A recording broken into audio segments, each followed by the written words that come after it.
freezing to death doesn't happen suddenly. It happens quietly, step by step, as the cold convinces the body and the mind to stop fighting.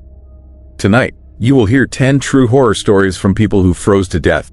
Real moments where survival slipped away long before anyone realized what was happening. Story 1. Walk that never ended. I should have stayed in the car.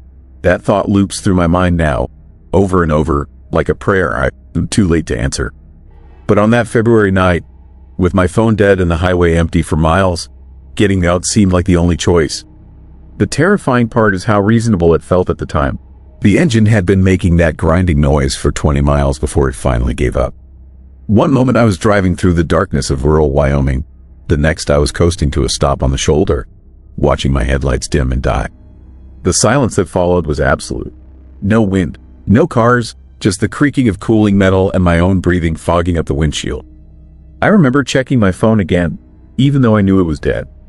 The battery had drained hours earlier while I'd been streaming music through the empty plains. The last town I'd passed was Elkhorn, population 412, about 30 miles back. But I'd seen lights ahead before the car died. Not far, maybe 2 miles, 3 at most, a cluster of yellow dots that had to be a gas station or a truck stop. Help was close. Walking seemed smart. The cold hit me the moment I opened the door. It wasn't the sharp, clean cold of a winter morning. This was something hungry, something that wrapped around my chest and squeezed. February in Wyoming doesn't mess around. The temperature had to be somewhere below zero, and the wind, which had been absent seconds before, suddenly picked up, cutting through my jacket like I was wearing nothing at all. I grabbed my phone anyway, useless as it was, and locked the car. That detail haunts me now. I actually locked it, like I was planning to come back. Like this was just a short walk to get help, and I'd return with a tow truck and a funny story about being stranded. The click of the locks echoed across the empty highway, and then I started walking. The lights were right there. I could see them, yellow and warm and welcoming against the darkness. They seemed so close that I almost laughed at myself for feeling nervous. 20 minutes, I thought. Maybe 30. Then I'd be inside somewhere warm, calling for help, drinking bad coffee, and thanking whatever trucker or night attendant helped me out. I walked. My boots crunched on the gravel shoulder. The highway stretched ahead, a ribbon of cracked asphalt disappearing into shadow. The lights stayed exactly where they were, still visible, still yellow, still the same distance away. After what felt like 30 minutes, I checked behind me. My car was gone, not just small in the distance, but completely swallowed by the darkness. That should have been my first real warning. That should have been the moment I turned back. But the lights were still ahead, and turning back meant admitting I'd already wasted half an hour walking in the wrong direction. The human brain does horrifying things when it is trying to justify a mistake. I kept walking. The cold was working its way deeper now, past my jacket, past my shirt, settling into my bones. My fingers ached even inside my gloves. My face felt tight and numb. Each breath burned going in and came out as a cloud of white vapor that the wind tore away. The landscape around me was flat and featureless. Snow covered everything in a pale blanket that reflected just enough starlight to see by. No trees, no buildings, nothing but endless white plains and that empty highway cutting through it all. The lights never got closer. I walked for another hour, maybe longer. Time was starting to feel strange. My watch said 9:42, but I couldn't remember when I started walking. 8:30? The numbers didn't make sense anymore. What made even less sense was that the lights remained exactly the same distance away. Same size, same brightness, same impossible gap between me and safety. My legs were getting heavy. The cold was doing something to my muscles, making them stiff and slow. Each step took more effort than the last. The scary thing about hypothermia is how quiet it is. There's no dramatic moment where you collapse. It's gradual, subtle. Your body just slowly gives up, piece by piece. And your mind goes along with it because the cold makes everything fuzzy and distant. I started to think about turning back. The car had heat trapped in it. The seats would still be warm. I could wrap myself in the emergency blanket I kept in the trunk and wait for morning, for another car to pass. But when I looked behind me, there was nothing. No road, no tire tracks, just darkness pressing in from all sides. The highway behind me had vanished completely, swallowed by shadows so thick it looked solid. The only direction that existed was forward, toward those lights that refused to get any closer. That is when the fear really started. Not the nervous tension I felt before, but genuine, gut-deep terror. Something was wrong. Something was very, very wrong. The distances weren't making sense. The landscape wasn't changing. I'd been walking for over an hour in a straight line and hadn't passed a single landmark, a single sign, a single anything. Just flat white plains and that empty road and those lights hanging in the darkness like bait. My phone was still in my pocket, dead and useless. I pulled it out anyway, hands shaking from more than just the cold now. The screen stayed black, but in its reflection, just for a moment, I saw something behind me. A shadow, tall and thin and utterly wrong. When I spun around, there was nothing there, just the highway and the darkness. I started walking faster. My heart was pounding now, pushing what little warmth I had left through my system. The cold had settled deep into my core. That dangerous cold that stops you from shivering. That is a bad sign. That is your body giving up on the small stuff to protect the vital organs. I knew that. I read about it, but knowing didn't help because I couldn't stop walking. The lights were ahead. Help was ahead. It had to be. The shadow appeared again, this time at the corner of my vision. Tall and wrong and keeping pace with me from somewhere out in the plains. I didn't look directly at it. Some instinct told me that would be a mistake, but I could feel it there, moving parallel to me, watching. My breath was coming in short gasps now. The cold air seared my lungs with each inhale. My legs were barely responding anymore. I was stumbling more than walking, my boots dragging across the pavement. The lights were still the same distance away, still yellow and warm and completely unreachable. I don't know when I started crying. The tears froze on my cheeks almost immediately, tiny trails of ice that pulled at my skin. This wasn't just scary anymore. This was something else, something that had no name because it wasn't supposed to exist. I was trapped on an endless highway, walking toward lights that couldn't be reached, while something dark paced me from the shadows. The cold was in my thoughts now, making them slow and thick. I couldn't remember why I was walking. The lights were important. I knew that. But why? Where was I going? Where had I come from? The questions drifted through my mind like snowflakes, and I couldn't hold on to them long enough to find answers. I fell, just went down on my knees on the cold pavement. It should have hurt, but I couldn't feel it anymore. Couldn't feel much of anything except tired. So tired. The scary part was how good it felt to stop moving. How tempting it was to just lie down right there and rest. The shadow was closer now. I could see it clearly without looking at it, if that makes any sense. It was standing on the highway behind me, tall and thin and made of something darker than the night around it. Not moving, just watching, waiting. I forced myself back to my feet, took another step, then another. The lights were still there, still the same distance, but I couldn't stop. Stopping meant the shadow would catch me. Stopping meant I'd never get warm again. Stopping meant this walk would actually end, and somehow I knew that was worse than continuing. That is the truly disturbing part. The walk that never ends. It sounds like torture, and it is, but it is also the only thing keeping you from what comes after. My watch said 3:15. Hours had passed. Impossible hours where the night never changed and the distance never closed and my body kept moving even though it should have given up miles ago. The cold was everything now. It was in my blood, in my brain, in the spaces between my thoughts. I wasn't walking anymore. I was being pulled forward by something I couldn't see, dragged toward those unreachable lights like a fish on a line. The shadow had multiplied. There were dozens of them now, all tall and thin and wrong, standing in a circle around the highway. They'd been waiting here, however long I'd been walking. They'd been waiting at this exact spot. This was always where I was going to end up. I tried to scream. Nothing came out but a cloud of frozen breath. The lights went out, all at once, like someone had flipped a switch. The darkness that rushed in wasn't natural. It had weight and texture and hunger. It swallowed the stars, swallowed the highway, swallowed everything except me and the shadows that were stepping closer now, moving in with the patience of things that have all the time in the world.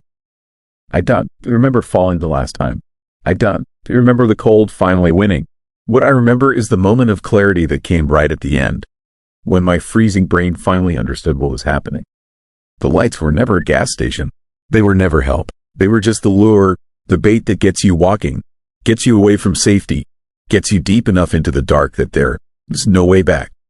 The scariest part, I'm still walking. Right now, as you hear this, I never stop. My body is somewhere on that Wyoming highway, frozen and gone. But I'm still walking toward lights that never get closer, trapped in the spaces between where I was and where I thought I was going.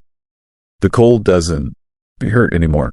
Nothing hurts, but I can stop moving. And sometimes on highways late at night, when someone's car breaks down and they see lights in the distance, they're in the shadows, watching them make the same choice I did. Watching them start walking, watching them learn that some distances can be crossed, some cold can be escaped, and some walks never end. The terrifying truth is that I'm not alone out here. There are others, hundreds of us, maybe thousands, all walking on highways that don't exist anymore, chasing lights that were never real. All of us too stubborn or too frozen to stop. So if your car ever dies on an empty highway, and you see lights in the distance that look close enough to walk to, stay in the car. Lock the doors. Wait for morning, because the walk might seem short, but it never ends. And the cold out here doesn't just freeze your body. It freezes you in that moment of walking forever, always 3 miles from safety, always one more step away from warmth. Always moving, never arriving. I should have stayed in the car. Story 2. I'll never walk. Have you ever been so cold that your own mind turned against you? I need to tell you what happened to me last February in the White Mountains of New Hampshire. Because the doctors say I'm lucky to be alive, but I know the truth. What found me out there in that darkness wasn't luck. And the scariest part? I was less than a mile from the lodge when they discovered me the next morning. Less than a mile. I had walked for what felt like hours through that nightmare, convinced I was moving away from civilization, when salvation was right there. Right there the whole time. But here is what terrifies me most. What keeps me awake every single night since it happened. I remember making the decision to lie down in the snow. I remember choosing to die. And in that moment, it felt like the most logical, most beautiful choice I had ever made. Let me start from the beginning, because you need to understand how something this horrifying can happen to anyone. Anyone at all. I am a project manager from Boston. 42 years old. I hike dozens of trails. I am not reckless. I check weather reports. I tell people where I'm going. But on that Friday afternoon, I made one small mistake. Just one. I decided to take a shortcut back to the Mountain View Lodge after a day hike. The trail map showed a service road that would save me 30 minutes. The sun was already getting low, and I wanted to beat the darkness. The snow started 15 minutes later. At first, it was just flurries. Pretty even. The kind of gentle snowfall that makes everything look like a postcard. I pulled up my hood and kept walking, following what I thought was the service road.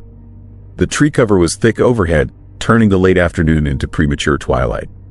My phone showed 2 bars. I wasn't too worried. Then the wind picked up. Within 20 minutes, the pretty flurries became a wall of white. The kind of snowstorm that erases the world. I couldn't see more than 10 feet ahead. The service road disappeared under fresh powder. I stopped, pulled out my phone to check the GPS, and that is when I discovered my first serious problem. 1 bar, then no bars, then no signal at all. The temperature was dropping fast. I could feel it through my jacket, through my layers, settling into my bones like an unwanted visitor. I wasn't dressed for a blizzard. I had thermal underwear, a fleece, and a decent winter jacket, but this storm was beyond what the forecast had predicted. The wind cut through everything, finding every gap in my clothing, every exposed inch of skin. I needed to make a decision, try to backtrack to the main trail, or push forward toward where I believed the lodge must be. The visibility was so bad that backtracking felt impossible. I couldn't even see my own footprints anymore. The snow was filling them in as fast as I made them. So I pushed forward. That is when the real horror began. Not the storm, not the cold, but what the cold started doing to my mind. For the first hour, I was fine. Uncomfortable, yes. Scared, absolutely, but rational. I focused on putting one foot in front of the other. I knew hypothermia was a danger, so I kept moving. I knew the lodge couldn't be far. I had only been hiking for about 40 minutes before the storm hit. Even if I was slightly off course, I should reach the main road or some sign of civilization soon. But I didn't. The forest stretched on, endless and identical. Every tree looked the same. Every direction looked the same. The darkness was coming faster now, and the snow was getting heavier. My hands were going numb inside my gloves. My face felt frozen. I couldn't feel my toes anymore. That's when I started to notice the strange thoughts, little whispers in my mind that didn't sound quite like my own voice. Suggestions. The first one came as I was climbing over a fallen log. You should take off your jacket. You overheating. I actually stopped and considered it. For a few seconds, it made perfect sense. I felt flushed. Wasn't sweating under all these layers? Shouldn't that cool down? Then the rational part of my brain kicked in. That is not sweat. That is the beginning of hypothermia. I knew this. I had read about it. Paradoxical undressing, they call it. When your body gets so cold that your blood vessels dilate in a last desperate attempt to warm your core, creating a false sensation of heat. People freeze to death while stripping off their clothes, convinced they burning up. I kept my jacket on. I kept walking, but the thoughts didn't stop. They got stranger, more insistent, more convincing. You walking in circles. You passed that tree before? The lodge I ascend to this way. You should turn around. You need to rest. Just for a minute. Just sit down. My legs were getting heavy. Each step took enormous effort, like wading through deep water. The shivering had stopped about 30 minutes ago, which I knew was a very bad sign.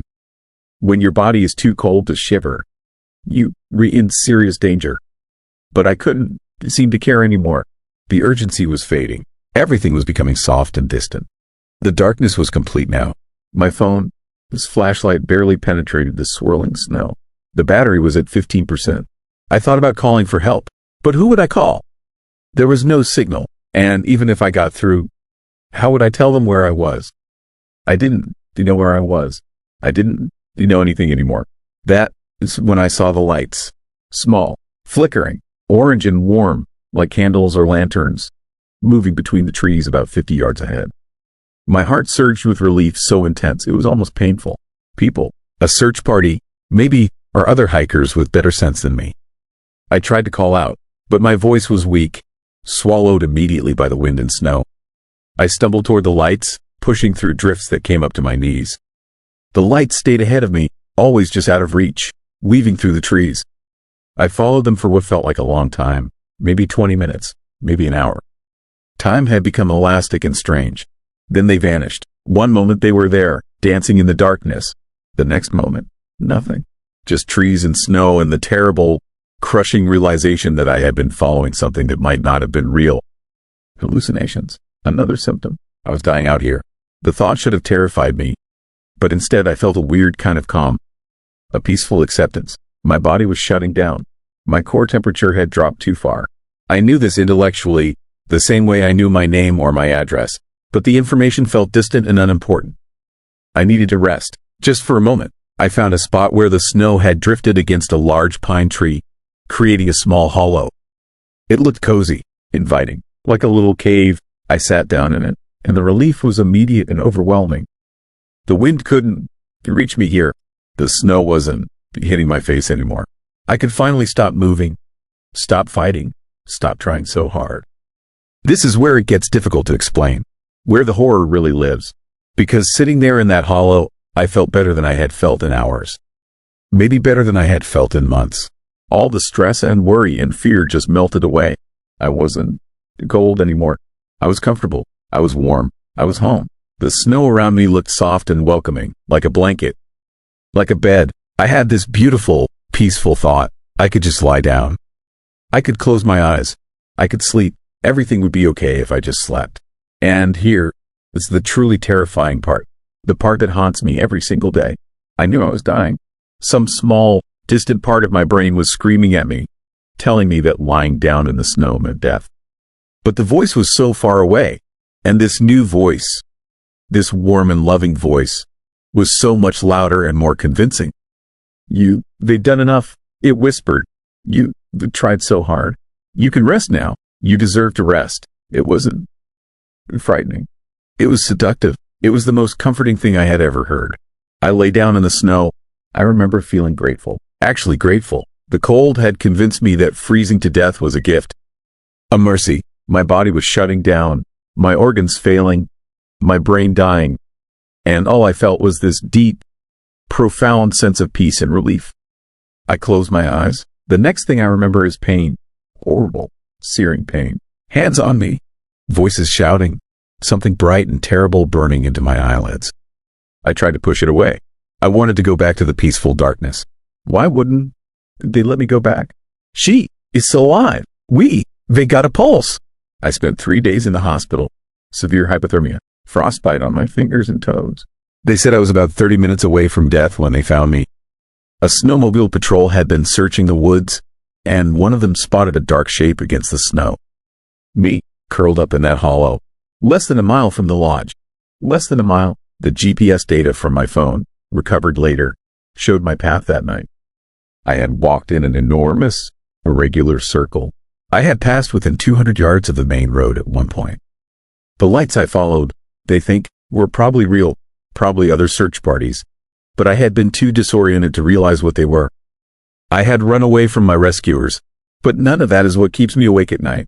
What terrifies me, what truly horrifies me in a way I can't explain to the doctors or my family or anyone, is the memory of that peace. That beautiful, seductive peace, the way the cold crawled into my mind and convinced me that dying was the right choice. The logical choice. The good choice. Your own brain betrays you. That is the real horror. The thing that is supposed to keep you alive, that is supposed to protect you and guide you and keep you fighting, just gives up. And worse, it makes giving up feel wonderful. I think about all the people who have frozen to death, convinced in their final moments that they were making the right decision. That lying down in the snow was sensible. That taking off their clothes made sense. That the cold was actually warmth. How many people have died less than a mile from safety? Certain they were moving away from it. They've tried to go back to normal life. They've tried to forget. But every time the temperature drops, every time I feel that first bite of winter cold, I feel it again. That whisper, that invitation, that terrible, beautiful voice telling me I could just stop. I could just rest. They saved me that night in the White Mountains. They pulled me back from the edge. My body recovered, but a part of my mind is still out there in that hollow, lying in the snow, feeling grateful for the cold. And the scariest part? Sometimes, in those moments between sleep and waking, I miss it. I miss the peace. God help me. Sometimes I want to go back. Story 3. Cabin with no heat. Have you ever felt true cold? Not just the kind where you shiver and pull on a sweater. I mean the kind that stops feeling like a sensation and starts feeling like death creeping through your veins. That was my introduction to real horror, and it happened on an ordinary Tuesday in January, in a cabin that wasn't supposed to kill me. My name is David. I am 47 years old. I work in insurance. I have a mortgage, an ex-wife who doesn't call anymore, and a therapist who keeps telling me I need to embrace solitude. So when my brother offered me his cabin for a week of peace and quiet up in the Cascade Mountains, it seemed perfect. The kind of thing that normal people do. The kind of escape that wouldn't end up as a nightmare. The cabin sat 7 miles from the nearest road, surrounded by Douglas firs that hadn't seen sunlight in weeks. Deep winter. Real mountains. The kind of place where people go to disappear. Though I didn't think about that at the time. I arrived on Monday afternoon around 3. The driveway was unpaved, gravel crunching under my tires like bones breaking. Everything was white. The trees wore thick coats of snow. The sky pressed down gray and heavy, pregnant with more weather coming. I remember thinking it was beautiful. I remember thinking I was lucky. The cabin was small, single story, logs stacked and chinked, black tar in the seams where the wood had settled over years. A stone chimney climbed the east wall. The porch sagged slightly, and the windows were dark, reflecting nothing but the pale sky and the darkness growing behind it. My brother had left keys under a rock shaped like a bear. Inside smelled like old wood and cold storage. Dust particles hung in what little light came through the small windows.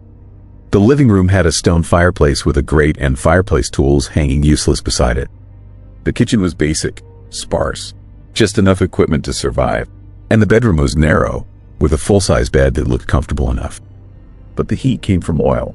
My brother had mentioned that casually, the way you mention unimportant things. The furnace was in the basement. It clicked on automatically whenever the thermostat dropped below 55 degrees. He filled the tank before I arrived. Everything was fine. I settled in that Monday evening, building a fire in the fireplace just because it felt right. The flames climbed and danced. The cabin warmed. I opened a bottle of bourbon and sat reading a novel I started 6 months ago. The wind picked up outside, whistling through gaps in the old logs, creating a sound like distant voices talking in a language I almost understood. The fireplace crackled and popped. I felt safe. That night was normal. Eerie in that pleasant way remote places are eerie. Quiet enough to hear your own breathing. Dark enough that the windows became mirrors, showing me my own face reflected back, tired and hollow. I slept well. Tuesday morning, the furnace made a sound I didn't recognize. It was a grinding noise, low and mechanical, the kind of sound that doesn't stop immediately. It groaned and wheezed, then died with a click that seemed to echo through the floorboards. I checked the thermostat. It read 48 degrees. I waited 5 minutes. The furnace didn't restart. This seemed wrong, but not frightening yet. Just inconvenient. I had firewood stacked on the porch. I had the fireplace. I was a grown man with basic survival skills and reasonable problem-solving abilities. I could handle a broken furnace, but something in my chest tightened. Some part of me that I didn't have a name for. Some instinct that recognized danger the way animals recognize the approach of a predator before they see it. I called my brother. No signal. The mountains blocked everything out here. That was part of why he liked it. The isolation. The silence. The way the world felt very far away. I examined the basement. The furnace was old, maybe 20 years old, with a belly like a bloated animal. The thermostat mounted on the wall beside it was dark. I flipped switches. Nothing happened. The oil tank outside had no visible gauges or indicators. I had no way of knowing if it was full or empty. The temperature inside dropped steadily throughout Tuesday. By noon it was 52. By evening it was 45. The fireplace brought some comfort. I kept it roaring, feeding it logs, watching the flames consume wood with a kind of desperate hunger. But fire only heats the immediate space around it. The rest of the cabin remained cold, chilly, then uncomfortable, then increasingly disturbing. I wore my coat to bed. The cabin felt alive in a wrong way now. The wind had changed, coming from the north, carrying a kind of terrifying promise. More snow was coming. I could feel it the way you feel eyes on you in a dark room. Wednesday morning, the temperature outside had dropped to 18 degrees. Inside the cabin, it was 38. This is when fear stopped being abstract and became very real. 38 degrees is not survivable for long. Every breath felt sharp in my lungs. My fingers ached. I could see my breath now, clouds of white rising from my mouth like ghosts escaping. The creeping cold felt sentient, intentional, like something determined to claim me. I wore every layer I had brought. Coat, sweater, thermal underwear, 2 pairs of socks inside boots. I wrapped myself in blankets and sat as close to the fireplace as I could without catching fire. But the cold crept anyway, a slow horror that no amount of willpower could stop. Cold is patient. Cold waits. Cold always wins. The internet on my laptop showed I had maybe 30% battery. No signal for calls or messages. I had service when I arrived. I was certain of it. But now, with the storm building and the mountains pressing in, there was nothing.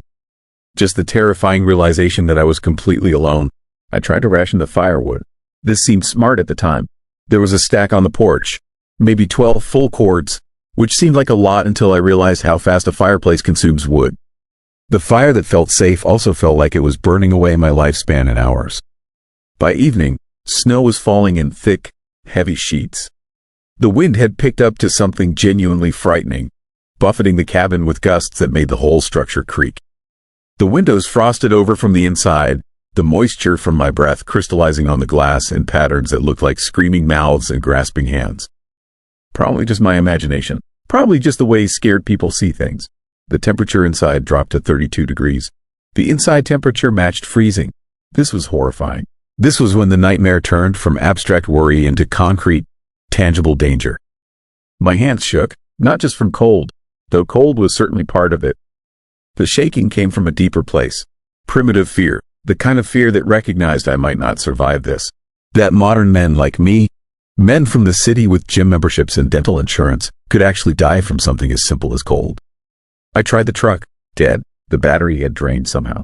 The doors wouldn't even unlock. The world outside had become a solid wall of snow, a darkness and whiteness that meant nothing. A void, the kind of place where people disappeared and weren't to be found until spring. Wednesday night was the first night I genuinely thought I might die. I stayed awake, feeding the fire, watching the flames, trying to keep my body temperature above the lethal threshold. My mind started doing strange things. Not the kind of strangeness that comes from cold, the kind that comes from terror and isolation.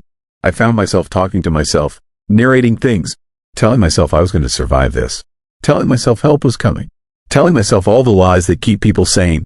Around 3 a.m, I heard something outside, a sound distinct from the wind, a kind of rhythmic knocking, like someone or something hitting the cabin walls. I told myself it was branches, the wind creating pressure against the logs, but the knocking had a pattern, a deliberate quality. I stood at the window, trying to see into the absolute darkness outside, and for a moment I could have sworn I saw a shape moving through the snow. Dark and wrong and not quite human-shaped. But when I blinked, it was gone. Cabin fever. That's what I called it. Stress. Fear. The way the mind creates threats when it is under extreme duress. Perfectly explainable. Thursday morning brought worse news. The fire was consuming wood faster than I could maintain it, and the supply on the porch was depleting at a rate that made my stomach drop with a sick, lurching horror. At this pace, I had maybe 3 more days of heat. After that, there was nothing but cold and darkness and the slow dying that comes from freezing. The temperature inside had dropped to 28 degrees. This is the point where cold stops feeling sharp and starts feeling like numbness. Your thoughts slow down. Your movements become sluggish. The cold creeps deeper into your bones, into your organs, into the place where your consciousness lives. I forced myself to think clearly, to strategize. There had to be a way out of this. There was always a way out. I was a smart person, a capable person. I worked in insurance, which meant I understood risk and mitigation. But that was impossible. The road was 7 miles away. In this weather, in this cold, that might as well be the distance to the moon. My truck wouldn't start. The cabin had an old landline phone, but the line was dead. I checked it repeatedly. Dead. No tone, no sound. As if the storm had severed not just power but every connection to the outside world. By Thursday evening, the horror had transformed. It wasn't about the immediate danger anymore. It was about understanding the reality of the situation. The terrifying, inescapable fact that I might actually die here. That I would freeze in this cabin, alone, and no one would find me until the thaw, probably in March. My brother would come looking eventually.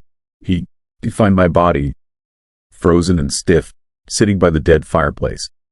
That image wouldn't leave my mind. The temperature outside had fallen to 8 degrees. Inside, it was 23. Friday brought the kind of cold that felt like a mistake, like the world had made an error and allowed temperatures to drop to inhuman levels. The kind of cold that seemed designed to eliminate human life from the planet. My fingers had stopped working.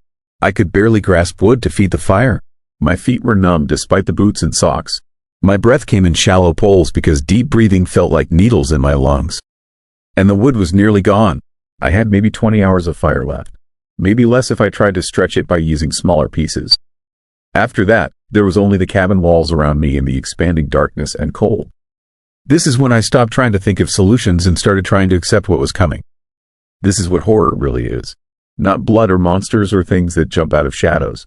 Real horror is understanding that you were going to die and there's nothing you can do about it. Real horror is waiting for the end. Friday night, I heard the knocking again. This time it was insistent, urgent. Someone pounding on the walls of the cabin. Multiple somethings, multiple points of impact. Someone outside in this impossible cold, striking the walls with enough force to shake them. I opened the door, terrified that whatever was making that sound would come inside, but also desperate, hoping it might be rescue. There was nothing outside but snow and wind and absolute darkness. But I heard breathing, heavy, labored breathing that didn't match the wind. Breathing that seemed to circle the cabin. Multiple breathers, multiple entities moving just beyond the edge of vision, just outside the reach of the dying firelight. I slammed the door, locked it, pushed the heavy couch against it.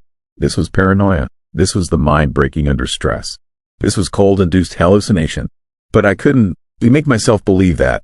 All night, I heard the sounds. Circling, knocking, sometimes breathing, sometimes something that might have been scratching or clawing. Something that wanted in. Something that was patient and persistent and absolutely certain that eventually I would have to open the door. Saturday morning, the temperature was 15 degrees inside. The fire was nearly gone. I had maybe 6 hours of wood left, and I was feeding it slowly now, stretching it, trying to make it last. But stretching it meant less heat, and less heat meant the cold was winning, creeping deeper, making my movements more difficult. My mind was fracturing. I couldn't tell anymore what was real and what was the nightmare vision of someone slowly freezing to death. I kept seeing shapes in the shadows, kept hearing voices in the wind, kept having moments of clarity followed by hours of confusion. But something about the sounds outside changed that morning. They became more focused, more determined. The knocking developed a rhythm, a pattern that almost sounded like language. Like something outside was trying to communicate, trying to tell me something in a code I couldn't decipher.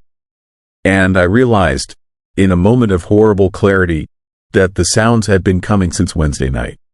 That they had been steadily intensifying. That whatever was out there had known exactly where I was and had been waiting for this moment.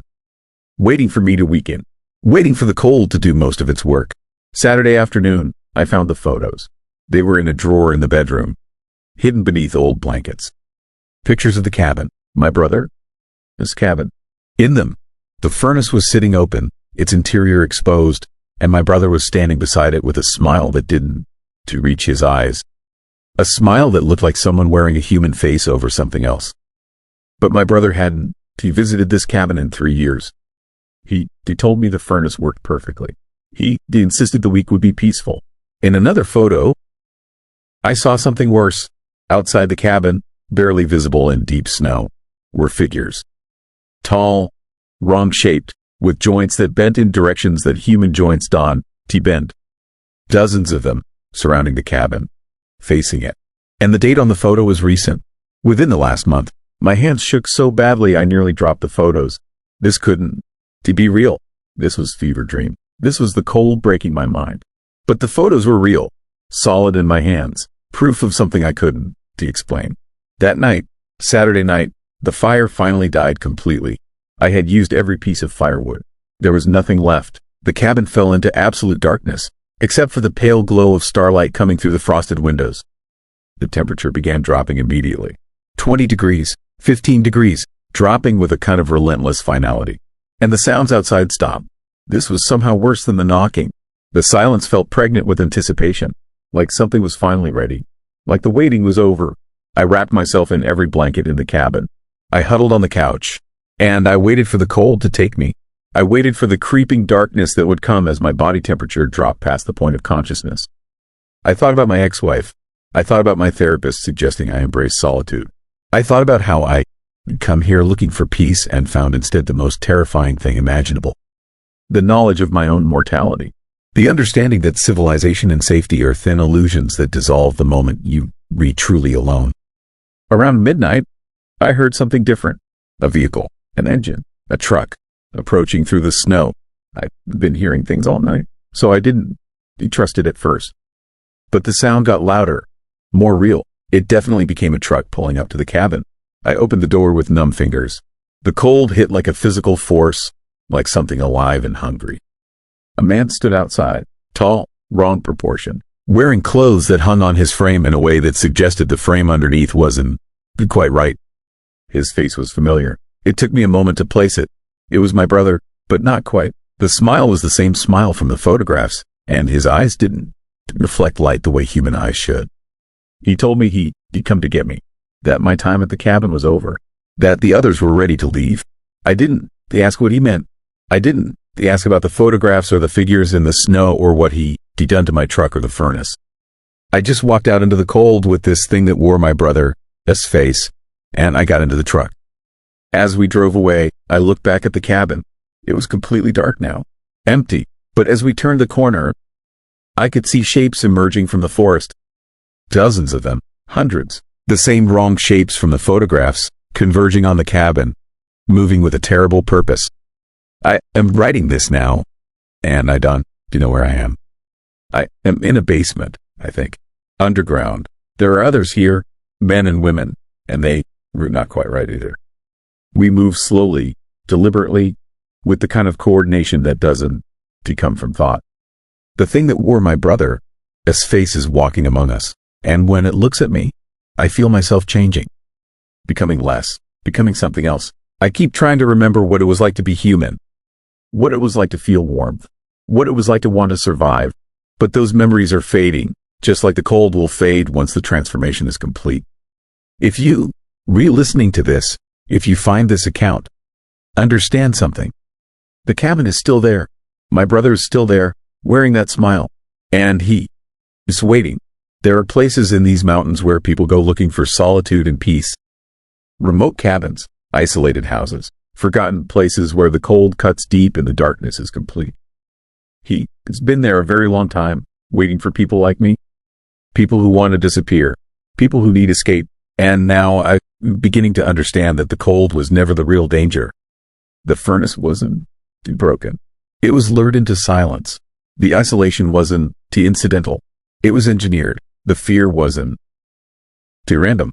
It was a harvest. The horrible part is I'm not even sure I'm still alive enough to call this a haunting. That would imply something supernatural. Something separate from normal reality. But this feels less like a ghost story and more like something that's been happening in the mountains of Washington and Oregon and Northern California for longer than people have been recording history. Something that wears human faces sometimes. Something that uses winter as a tool. Something that understands exactly how to break the human spirit. Embrace solitude, my therapist said. I did exactly what he told me. And now I understand why he smiled when he said it. Blank, underscore, blank, end transmission. Story 4. He took the shortcut. I should have known better than to trust a path I had never walked before. But on that freezing February afternoon, with darkness coming fast and the temperature dropping below zero, the shortcut through Blackwood Forest seemed like the only logical choice. What I found waiting in those woods was something far more terrifying than frostbite or hypothermia. It was something that had been hunting in the cold for longer than anyone could remember. The trail started innocently enough. I had been hiking the main route around Blackwood since I was a teenager, back when my father would bring me up here every winter to teach me about survival and self-reliance. 20 years later, at 42 years old, I thought I knew these mountains better than anyone. The familiar path wound through dense pine forests and over rocky ridges, a 12-mile loop that usually took me about 5 hours to complete. But that day, I had started late. Too late. The sun was already sinking toward the horizon when I reached the halfway point, and the weather forecast had promised temperatures would hit 15 below zero after sunset. That was when I saw it, a narrow trail branching off to the left, barely visible between two massive oak trees. A weathered wooden sign, half buried in snow, pointed down the path. The carved letters were faded but still readable in the dying light. Shortcut. 3 miles. 3 miles instead of 6 back to the parking lot. 3 miles that could save me from hiking in complete darkness through sub-zero cold. The decision seemed obvious at the time. I turned onto the shortcut without hesitation. The path immediately felt different. Darker somehow, even though the forest canopy was no thicker here than anywhere else. The snow beneath my boots was untouched, which struck me as strange. Blackwood was a popular hiking area, especially on weekends. Someone should have used this trail recently, but the pristine white surface showed no footprints, no ski tracks, nothing but the occasional mark where a branch had fallen or a small animal had crossed. The first mile passed quickly. I kept a steady pace, my breath forming clouds in the freezing air. The temperature was dropping fast now, that particular kind of cold that makes your lungs burn with each inhale. I pulled my scarf up over my face and kept moving. The trail wound between towering pines, their branches heavy with ice that sparkled in the fading light. Beautiful and deadly. Everything up here was beautiful and deadly. That was when I heard the sound. A low creaking noise, like old wood under stress. I stopped and listened. The forest had gone completely silent. No birds, no wind, nothing but that slow, rhythmic creaking somewhere ahead. I told myself it was just a tree, branches rubbing together in the cold. Trees make all kinds of disturbing sounds in winter, but something about the rhythm felt wrong. Too regular, too deliberate. I continued forward, my pace a little faster now. The creaking grew louder as I walked, and with it came another sound. A scraping, like something being dragged across frozen ground. My heart started beating harder. Every survival instinct my father had taught me was suddenly screaming that something was very wrong with this trail. But turning back meant adding 6 miles to my hike in increasingly dangerous cold. I could already feel my fingers going numb inside my gloves. The path curved sharply to the right, and I stopped dead. There, stretched across the trail about 30 feet ahead, was a massive fallen tree. But that was not what made my blood run cold. Hanging from the tree, its branches were dozens of objects. Old backpacks, torn pieces of clothing, A hiking boot. Its leather cracked and weathered. And something else. Small wooden crosses, carved from branches and tied together with what looked like dried sinew. The creaking sound was coming from these objects, swaying gently in a breeze I could not feel. No wind touched my face. The air was completely still. But those items moved anyway, back and forth, in perfect unison. The scraping sound continued somewhere beyond the fallen tree, hidden in the shadows. I stood frozen, my rational mind trying to process what I was seeing. This had to be some kind of memorial. Hikers who had died on the trail, remembered by friends or family. But the way everything moved together, the eerie synchronization, felt deeply wrong. And why would anyone leave a memorial blocking a trail? Why would they hang belongings in trees like macabre decorations? The temperature dropped again. I could feel it happen, a sudden plunge that made my exposed skin burn. The light was almost gone now, maybe 20 minutes until full darkness. I had to make a choice, push forward past this disturbing scene, or turn back and risk freezing on the long route home. I chose forward. I always chose forward. That was my nature, the trait that had made me successful in business and stubborn in life. I moved toward the fallen tree, my eyes scanning for the easiest way around it. The objects continued their slow, creaking dance as I approached. Up close, I could see details that made my stomach turn. The backpacks were ancient, their fabric rotted and covered in frozen moss. The clothing was shredded, stained dark with something I did not want to identify. One of the wooden crosses had a name carved into it, so weathered I could barely make out the letters. Sarah, 1982, 43 years ago. Whatever this was, it had been here for decades. I climbed over the fallen tree, careful not to touch any of the hanging objects. The moment I dropped down on the other side, the creaking stopped. Complete silence fell over the forest again, so absolute it hurt my ears. I could hear my own heartbeat, loud and fast. The scraping sound had stopped too. Nothing moved. Nothing made a sound. The trail continued into deeper shadow. I pulled out my flashlight and clicked it on. The beam cut through the darkness, illuminating a path that now seemed to descend steeply. That did not make sense. The parking lot was at the same elevation as where I had been. This shortcut should be relatively flat, but the trail ahead dropped down into what looked like a small valley, the bottom lost in shadow and mist. Mist, in sub-zero temperatures, another thing that should not exist. I started down the slope, each step careful on the icy surface. The mist grew thicker as I descended, my flashlight beam barely penetrating 10 feet ahead. The cold was becoming unbearable now. My face felt numb despite the scarf. My fingers had lost all feeling. I knew the signs of severe cold exposure. I had maybe 30 minutes before my body started shutting down. That was when I saw the first figure. Just for a second, at the edge of my flashlight beam. A dark shape, human-sized, standing motionless between two trees. I swung the light toward it, my heart hammering. Nothing there, just shadows and mist. I was seeing things, hypothermia playing tricks on my mind. That had to be it. But then I saw another, and another, dark shapes at the periphery of my vision, always just beyond the reach of my light. They moved when I was not looking directly at them, disappearing the moment I turned my head. At least a dozen of them now, surrounding me in the mist. Silent, watching. The trail leveled out at the bottom of the valley. Through the mist, I could see something ahead. A structure, a small cabin, barely visible in the darkness. Light flickered in one window, warm and inviting. Smoke rose from a stone chimney. The sight filled me with desperate hope.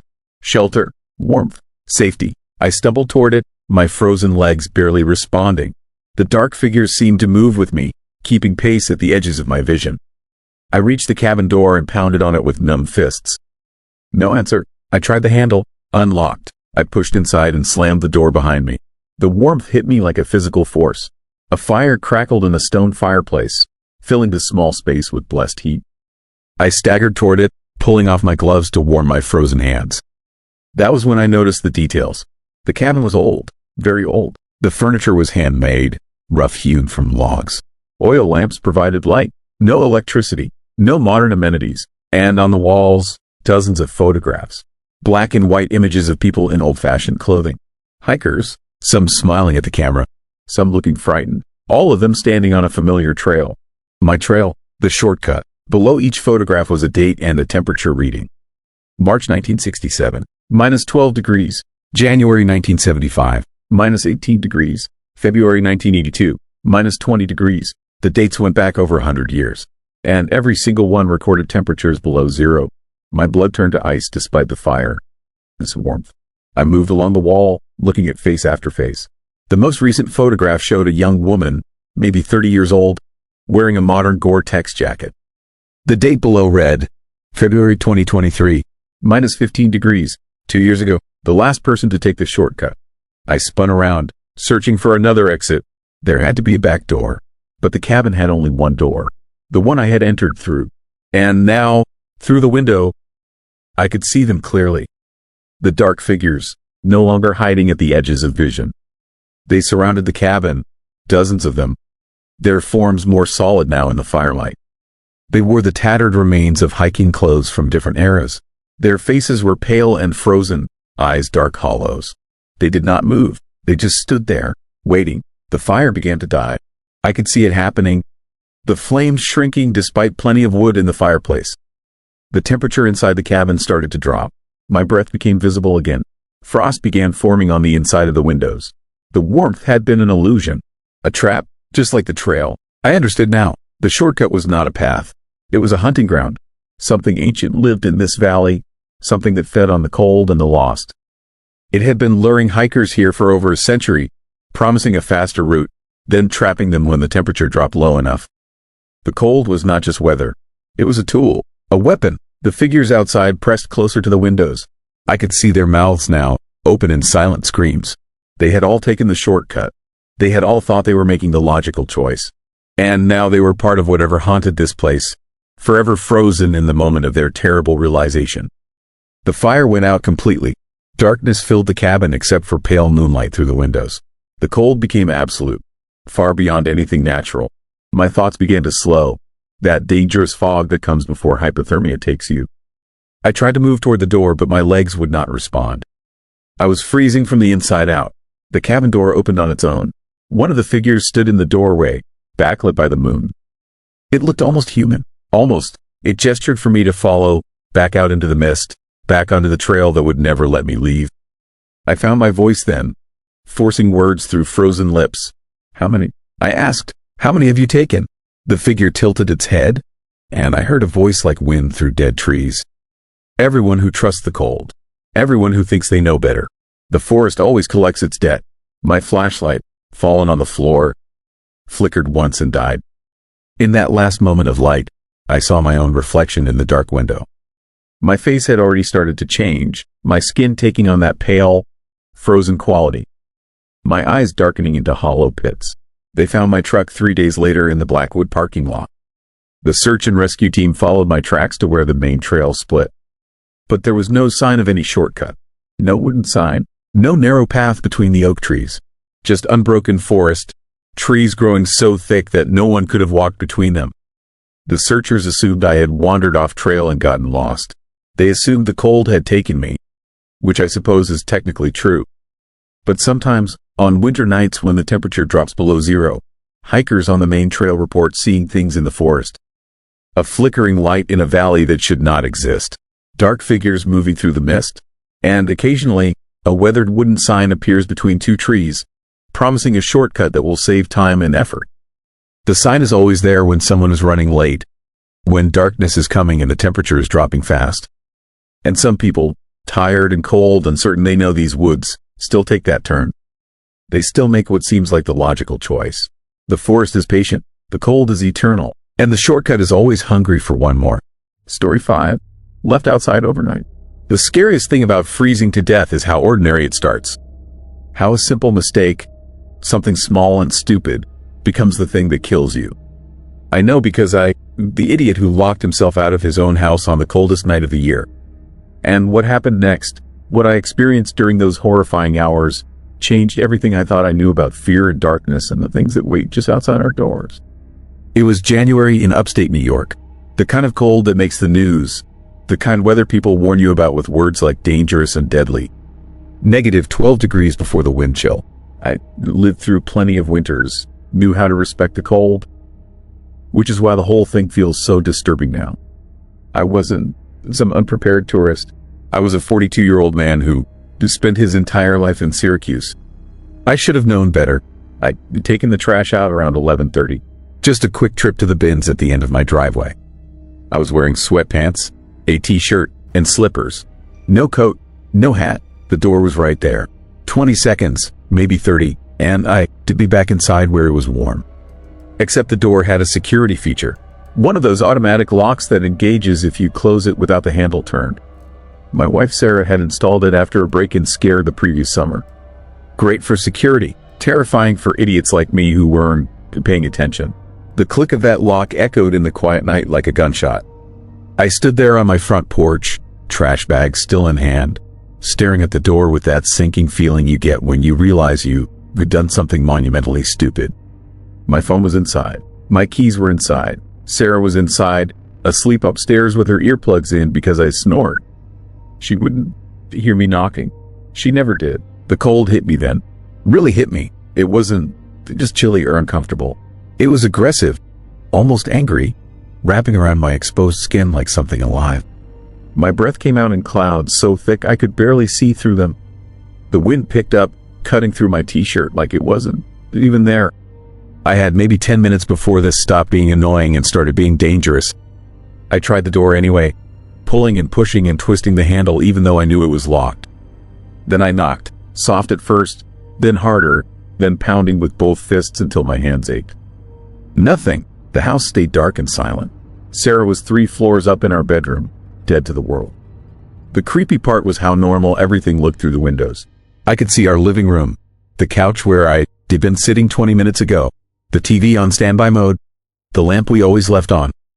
Home, safety, warmth, all of it separated from me by a 1/4 inch of glass and a lock I couldn't break. I tried the windows next. All locked. We'd been careful about that after the break-in scare. Every window on the first floor was secured. I even checked the basement window wells, climbing down into the freezing metal containers and pulling at the glass. Nothing. I was locked out of my own house with no way in and no way to call for help. My neighbor, whose house was dark. The Pattersons were in Florida for the winter. Wouldn't be back until March. The other side was the Kowalskis, but their house was a 1/4 mile away down a long driveway. I could make it there. Had to make it there. But already my feet were going numb in my thin slippers, and the wind was picking up, howling through the trees with a sound that seemed almost like voices. Almost like laughter. I started walking. Each step was harder than the last. The cold was doing something to my muscles, making them tight and unresponsive. My hands were shaking violently now, and I lost feeling in my toes. The driveway stretched ahead of me, covered in a thin layer of ice that glittered in the moonlight. It looked beautiful and horrible at the same time, like a path to somewhere I didn't want to go. That's when I heard it. A sound behind me, back toward my house. Footsteps crunching in the snow. Slow and deliberate. I spun around, heart hammering. Nothing, just my dark house and the empty yard and shadows that seemed deeper than they should be. But they heard it. I was sure I heard it. The unsettling thing was that the footsteps had matched my own pace exactly, like something had been following me, mimicking my movements. I kept walking, faster now despite the numbness spreading through my legs. The Kowalski house seemed impossibly far away. I did walk this driveway 100 times. It was maybe 300 yards. Should take 5 minutes, but 5 minutes in -12-degree weather when you were barely dressed is an eternity. Each second is a battle. Each breath hurts. The cold isn't just uncomfortable anymore. It's actively shutting you down, piece by piece. My vision started to blur. That is a bad sign. That means your core temperature is dropping, means your body is pulling blood away from your extremities to protect your vital organs. I knew this intellectually, had read about hypothermia, had even taken a wilderness safety course years ago. But knowing doesn't help when you reliving it. When your brain is starting to get foggy and your thoughts are coming slower and nothing quite makes sense anymore. The footsteps came again, closer this time. I could hear them clearly now, the crunch of snow, the deliberate pace. But when I turned, there was still nothing there, just darkness and shadows and the eerie silence that comes with deep cold. Even the wind had died down. Everything was still, watching. That is when I noticed the tracks. Not mine, these were different, larger. They ran parallel to my path, staying about 10 feet to my left, following me through the snow. They hadn't been there before. I was sure they hadn't been there before.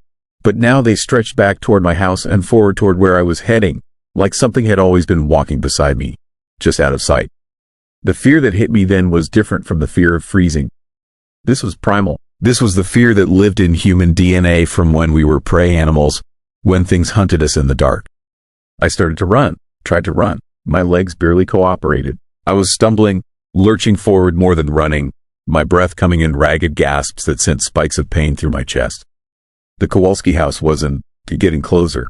That doesn't make sense, I know. But it wasn't. I'd been walking for what felt like 20 minutes and their porch light was still the same small point of yellow in the distance. The cold was in my brain now, making everything strange and wrong. Time was doing funny things. Distances were elastic. Reality felt thin, like a sheet of ice I might fall through at any moment. I fell, just went down on my hands and knees in the snow. It should have felt cold, should have shocked me back to awareness. Instead, it felt almost warm, comfortable. That's the really scary part about hypothermia. Near the end, you feel warm. Your body gives up on shivering, stops trying to fight, and you get this sensation of peace and warmth even as you re-dying. Some people found frozen to death have removed their clothes, convinced they were overheating. The cold makes you crazy before it kills you. I pushed myself back up, kept moving, had to keep moving. The tracks beside me were clearer now. I could see them in detail. They weren't too human, too big. The stride was wrong, and they were fresh, the snow inside them not yet crusted over with ice. Whatever was making them was here, right now, walking with me in the darkness. Something touched my shoulder, just a light pressure, like fingers brushing against my t-shirt. I spun around so fast I nearly fell again. Nothing, empty air. But I felt it. I absolutely felt it. The disturbing thing was that the touch had felt warm. In the midst of all this killing cold, that touch had felt like body heat. Like something alive had reached out and tested me, tasted me. The Kowalski house lights went out. All of them. Just winked out like someone had hit a switch. Now there was only darkness ahead and darkness behind, and me stumbling through it with a body that was slowly shutting down. My thoughts were getting confused. I couldn't remember why I was outside. Something about trash. Something about a door. The details were slipping away, and with them went my sense of urgency. Part of me just wanted to lie down in the snow. Rest for a minute. Just a minute. I heard my name, clear as day. A voice calling from somewhere in the dark. Not Sarah's voice. Something else. Something that knew me. That knew I was out here. The creepy part was how friendly it sounded. How inviting. Like whatever was speaking wanted to help. Wanted to guide me somewhere warm and safe. I followed the voice. What else could I do? I was lost now. Completely turned around. Couldn't see my house or the Kowalskis or anything familiar. Just snow and darkness and that voice calling my name over and over. Always from just ahead. Always just out of reach. The trees closed in around me. I don't remember walking into the woods, but I must have because suddenly I was surrounded by bare branches that clicked together in the wind like teeth. The snow was deeper here, up to my knees, and each step was a battle. My body was done fighting. It wanted to stop, wanted to sleep. The cold didn't hurt anymore. Nothing hurt. I just felt tired and confused and ready to rest. That is when I saw them. The others, shapes standing between the trees, perfectly still, watching me. They looked human at first glance, but the way they stood was wrong. Too straight, too rigid, like puppets held up by invisible strings. And they were all dressed like me. Thin clothes, no coats, slippers or bare feet. All of them frozen in place with expressions of confusion and fear. I understood then. This was where people like me ended up. The ones who stepped outside for just a second. The ones who made a simple mistake. The cold had taken them, and something else had kept them here, trapped in the moment of their death, forever lost in the space between their warm homes and safety they could never reach. The voice called again. I turned toward it. A figure stood in a clearing ahead, tall and dark and made of shadow. It had no face I could see, but I felt it looking at me. Felt it measuring me, adding me to its collection of the frozen and lost. I ran. Some last survival instinct kicked in and I ran, crashing through the snow, bouncing off trees, falling and getting up and running again. My house appeared ahead like a miracle. There it was, real and solid and close. I could see Sarah moving past a window upstairs. She was awake. She discovered I was gone. I reached the porch and pounded on the door with hands I couldn't feel. Sarah's face appeared in the window, eyes wide with shock and fear. She fumbled with the locks. The door opened. Warmth rushed out, hitting me like a physical force. But as I stepped toward it, something held me back. Not physically, there were no hands on me. But I couldn't move forward, couldn't cross the threshold. The cold had me now, had settled so deep into my core that I did become part of it. Part of the night, part of the darkness that collected people who made simple mistakes. Sarah was screaming now, trying to pull me inside. I could see her mouth moving but couldn't hear the words anymore. Everything was going quiet. The world was fading to white and cold and silence. The last thing I saw before everything went dark was the shadow standing behind Sarah in my hallway, patient and still, waiting to add me to its collection. They found me the next morning, frozen on my own front porch, inches from my open door. The doctor said it was hypothermia, quick and quiet and sadly common in weather that cold. Sarah blamed herself for not waking up, for those earplugs, for the lock that kept me out. But I know the truth.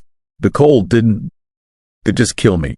It took me, made me part of something that waits in the winter darkness for people who step outside unprepared. And now, on the coldest nights, I stand in the shadows outside houses where I watch people take out trash or check their cars or step onto their porches for just a second. And sometimes, just sometimes, I reach out and touch a door lock, making it click shut behind them, trapping them outside with me where the cold never ends and the walk home never finishes and the nightmare lasts forever in that horrifying space between warmth and darkness where simple mistakes become eternal. Story 6. Road that disappeared. What if I told you that you could drive past your only chance at survival and never even know it? The snow covered the signs. That's what killed me. Well, almost killed me. I am here now, telling you this story, but the man I was before that night on Route 287 in Montana? He's gone. He died out there in the blizzard, and something else came back. I need you to understand something terrifying about winter storms. It's not the cold that gets you first. It's not the ice or the wind. It's the way the world just erases itself. The way landmarks vanish. The way roads become suggestions. The way every single reference point you need to survive just disappears under white. And your mind keeps telling you everything is fine until it is far, far too late. I am a sales representative for industrial equipment. 47 years old. I've driven through every kind of weather you can imagine. Rain, fog, dust storms in Arizona, black ice in Michigan. I'm not some rookie who panics at the first snowflake. I've logged over 1 million miles in the last 20 years. I know how to handle a vehicle. But on that February night, none of that mattered. I was heading from Billings to Great Falls, a drive I'd made probably 50 times before. 3 hours on a good day, 4 in bad weather. The forecast called for light snow, maybe 2 inches. Nothing I couldn't handle. I left the meeting at 6 in the evening, grabbed coffee from a gas station, and pointed my Ford Explorer north. The snow started around 7:30. Light flurries at first, dancing in my headlights like moths. Pretty. I turned on the wipers, adjusted the heat, and kept the speedometer at a careful 55. The highway was still visible. Other cars were still out there, red taillights glowing in the distance. Then, within 20 minutes, everything changed. The wind picked up with a violence that actually startled me. The Explorer rocked sideways. The light flurries became a horizontal blast of white that completely obliterated the road ahead. I couldn't see the lines. Couldn't see the shoulder. Couldn't see anything except the terrifying wall of snow hammering my windshield faster than the wipers could clear it. I slowed to 30. Then 20. My hands were locked on the wheel, knuckles white. The GPS showed I was still on Route 287, but I couldn't see the road itself anymore. I was navigating by instinct, trying to keep the vehicle where I thought the pavement should be. The other cars disappeared. One moment there were taillights ahead of me, and the next moment I was completely alone in a world that had turned into a nightmare of white and darkness. No traffic, no lights, nothing but the howling wind and the snow that seemed to be falling from every direction at once. That is when I should have stopped. That is when I should have pulled over, called for help, and waited it out. But here, it's the thing about emergencies. You don't recognize them until it is too late. I kept telling myself the storm would break, that I'd see lights from a town soon, that I just needed to keep going a little further. I missed the turn. Do you know when it happened? That is what haunts me. There, SA Junction about 40 miles south of Great Falls where Route 287 turns west, and a smaller county road continues north into absolutely nothing. into empty ranchland and wilderness. I made that turn dozens of times. There is a big green sign, impossible to miss, except when it is covered in snow, except when visibility is less than 10 feet, except when your world has become a claustrophobic tunnel of white, and you were just trying not to crash. I kept driving north, deeper and deeper into isolation, and I had no idea. The first hint that something was wrong came about 30 minutes later. The GPS lost signal, just blinked off, showing that terrible searching for satellites message. I wasn't too worried at first. Mountains could block signals. Storms can interfere. It would come back. It didn't come back. I tried my phone. No signal. Not even one bar. I was in a dead zone, and the rising sense of unease in my chest was starting to feel like something darker. Something more like fear. The road was getting worse. I could feel it through the steering wheel. The way the pavement was becoming rougher, less maintained. There were no lights anywhere. No houses. No other vehicles. No signs of civilization at all. Just endless darkness beyond the cone of my headlights, and the snow that kept falling and falling and falling. I should be in Great Falls by now. I should be pulling into the Holiday Inn, shaking off the snow, grabbing dinner. Instead, I was lost on a road that seemed to be taking me nowhere. That's when the real terror started to set in. Not panic yet, just this creeping, horrifying realization that I had made a mistake. A big mistake. And I didn't know how to fix it. I tried to turn around. Found a spot that looked wide enough, though I couldn't really see the edges of the road. I put the Explorer in reverse, turned the wheel, and immediately felt the back tires slip off the pavement into deep snow. The vehicle lurched. I hit the gas. The tires spun uselessly. I was stuck. My heart was hammering now. I put it in drive, then reverse again, rocking back and forth, but the Explorer just settled deeper into the drift. The back end was completely off the road now, buried in snow up to the bumper. I wasn't going anywhere. The clock on the dashboard read 9:15. I'd been driving for almost 3 hours. I should have reached Great Falls an hour ago. Where the hell was I? I sat there in the running vehicle, heat blasting, trying to think clearly. The storm showed no signs of stopping. If anything, it was getting worse. The wind was so strong that the Explorer was actually shaking. Snow was piling up on the hood faster than I would have thought possible. In 15 minutes, I could see it accumulating. 6 inches, a foot. I tried the phone again. Still no signal. I tried the GPS.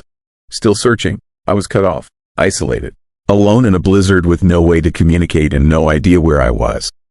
The gas gauge showed half a tank. At idle, that might give me 6 or 7 hours of heat. But then what? The temperature outside was dropping. I could see it on the dash display. 15 degrees, then 12, then 8. The wind chill had to be well below zero. I couldn't stay in the car forever. Eventually, the gas would run out. Eventually, the cold would get in. And if the snow kept falling at this rate, I'd be completely buried by morning. No one would see the vehicle. No one would know I was here. I had to make a choice. Stay with the vehicle and hope someone found me, or try to walk and find help. Every survival guide says to stay with your vehicle. I knew that, but every survival guide assumes someone knows you. Missing. Assumes someone will be looking for you. I hadn't told anyone my exact route. My wife knew I was driving to Great Falls, but she wouldn't expect me to check in until I got to the hotel. She wouldn't start worrying until morning at the earliest. How long could I last? The more I thought about it, the more I realized how bad my situation really was. I was on a road that saw so little traffic that it might be days before anyone came by. In this storm, they wouldn't see my vehicle until they were right on top of it. And if I was buried under 3 feet of snow by then, they'd drive right past. I made my decision. I would walk back the way I came. Eventually, I had to hit the main highway. Eventually, I had to find something. A house, a ranch, a gas station. I couldn't be that far from civilization. I put on every layer I had. 2 shirts, my jacket, my coat over that, gloves, hat. I wrapped a spare shirt around my face like a scarf. I grabbed my phone, even though it was useless. I took a bottle of water and a granola bar from my bag. Then I stepped out into the storm. The wind hit me like a physical blow. I actually stumbled backward, gasping. The cold was beyond anything I'd experienced. It burned my lungs with every breath. The snow was blinding, stinging every bit of exposed skin. I couldn't see more than a few feet in any direction. But I started walking back down the road. back toward what I hoped was the highway. Within 5 minutes, I couldn't see the Explorer anymore. It had been swallowed by the white. I was alone in the storm, and the horrible truth was starting to settle in. I had no idea if I was even walking on the road anymore. The snow had covered everything. There were no lines, no markers, no way to tell where the pavement ended and the ditch began. I kept walking, one foot in front of the other. The cold was seeping through my layers, finding its way into my core. My face hurt. My hands hurt. My feet were going numb. And then I saw something that made my blood freeze. A shape in the snow ahead. Dark, man-sized, just standing there in the middle of the road. I stopped. My heart was pounding so hard I could hear it over the wind. Was it another person? A stranded driver like me? I called out. The wind tore my voice away. I walked closer, squinting through the snow. It was a sign, just a road sign, bent and half buried. But the terror of that moment, thinking someone was standing there in the storm, watching me, had been overwhelming. I reached the sign and wiped away the snow to read it. County Road 408. Miles to nowhere. No towns listed. I was on a completely wrong road, heading deeper into emptiness. I had to turn around, had to go back to the vehicle. But when I turned, I couldn't remember which direction I'd come from. The storm had disoriented me completely. Every direction looked the same. Every direction was just white and darkness and the terrible howling wind. I was lost. Truly, completely lost. And the panic that hit me then was unlike anything I'd ever felt. It was pure, primal terror. The kind of fear that turns your insides to water and makes your vision narrow. I picked a direction and walked. The cold was getting worse. I couldn't feel my feet anymore. Couldn't feel my hands. My face was numb. I was stumbling now, barely able to stay upright in the wind. That's when I realized I was going to die out here. Not maybe, not possibly. I was actually going to freeze to death on this forgotten road, and no one would find me until spring. The thoughts started coming then. The strange, seductive thoughts. The ones that tell you to just sit down. Just rest for a minute. Just close your eyes. I fought them. I knew what they meant. I heard the stories. Hypothermia was setting in. I don't know how long I walked. Time stopped meaning anything. There was only the cold and the white and the endless effort of moving forward. Then I saw lights. Real lights this time. Bright and steady through the snow. A building. I could see the outline of it. Large. Some kind of warehouse or barn. I stumbled toward it, falling twice, getting up, falling again. I reached a door, pounded on it with frozen fists. It was unlocked. I fell inside. The building was dark and empty. Some kind of abandoned storage facility. But it blocked the wind. It was maybe 10 degrees warmer than outside. It wasn't much, but it was enough. I collapsed on the concrete floor, shaking so violently I couldn't control my own body. I pulled out my phone with frozen fingers. Still no signal, but the GPS suddenly sparked to life for just a moment. Long enough to show me where I was. 73 miles from Great Falls. I had driven 73 miles in the wrong direction. I had walked away from my only chance at survival. The snow had covered the signs. That was all it took. One missed turn, one obscured marker, and I had driven into a nightmare. I survived that night in the abandoned building. In the morning, a rancher found me. I lost 3 toes and 2 fingers to frostbite. But I am alive. The terrifying thing? The junction where I missed the turn? They found it 3 days later when the storm cleared. The sign was completely buried. Even in daylight, you couldn't see it. I had driven past my only chance at survival and never had any way to know it. That is what keeps me up at night. The way danger can be invisible. The way you can be dying and not realize it until it is too late.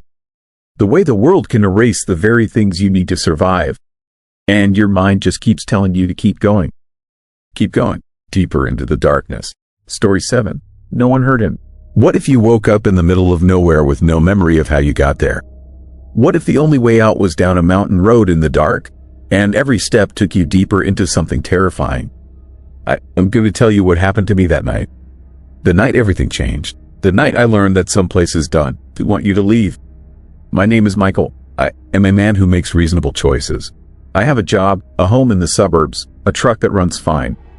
I am not the type of person who finds himself lost in the dark on a frozen mountain pass at 2 in the morning. But that is exactly where I was, and I still don't fully understand why. It started innocently enough. I driven up to a cabin near Mount Jefferson in Oregon for the weekend. A place I rented through one of those apps. The listing showed a cozy little structure surrounded by pines, perfect for some quiet time away from the city. The drive was long, about 5 hours from Portland, but I didn't mind. I needed to disconnect, to think, to figure out what I was doing with my life. The cabin sat at the end of a winding mountain road. Isolated. That's what I told myself I wanted. Isolated meant peaceful. Isolated meant nobody could bother you. But as the sun dropped and the temperature plummeted, isolated started feeling less like a feature and more like a warning. I settled in around 7 that evening. The cabin was exactly what the photos promised, if a little colder than I expected. I built a fire in the stone fireplace, made some coffee, and tried to relax. But something felt wrong. Not in a specific way I could name.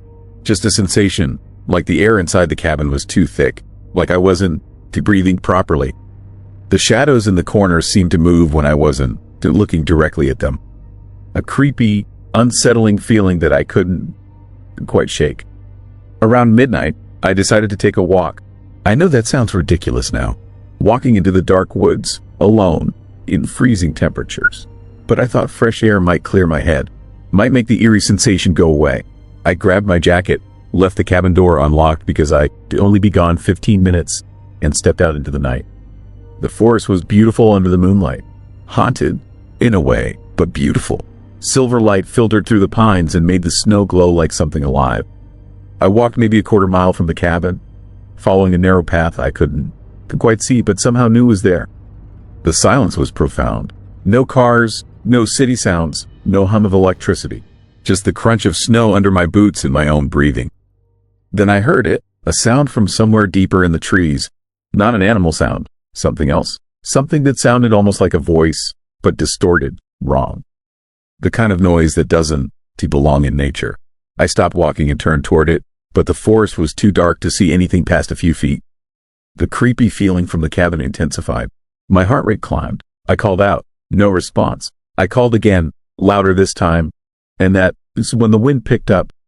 Not a normal wind, a sudden, violent gust that seemed to come from all directions at once, pushing me backward. The temperature dropped what felt like another 20 degrees in seconds. My breath came out in thick clouds of white, and I realized for the first time that night that I was genuinely frightened. I turned and walked back toward the cabin. Not running, but moving faster. Behind me, I heard branches snapping. Something was in the woods with me. Something large. I didn't look back. I just kept moving, listening to whatever it was moving parallel to me through the trees, tracking me. When I reached the cabin, I locked the door and stood in the darkness, trying to calm my racing thoughts. The eerie feeling from before had transformed into something more primal, pure fear. I turned on every light in the cabin and sat by the fire for an hour, telling myself I imagined the whole thing. A nervous breakdown. Too much stress at work. Too much time alone with my thoughts. I decided to leave early. I would pack my things and drive back to Portland in the morning. Stay at a hotel if I had to. Anywhere but here. But when I woke the next morning, I realized something was wrong. The cabin felt different. Colder, though the fire was still burning, and my car was gone. I stood at the window for a long moment, staring at the empty driveway where my truck had been parked. This wasn't possible. I locked the doors. I checked twice before bed. The keys were on the kitchen counter where I left them.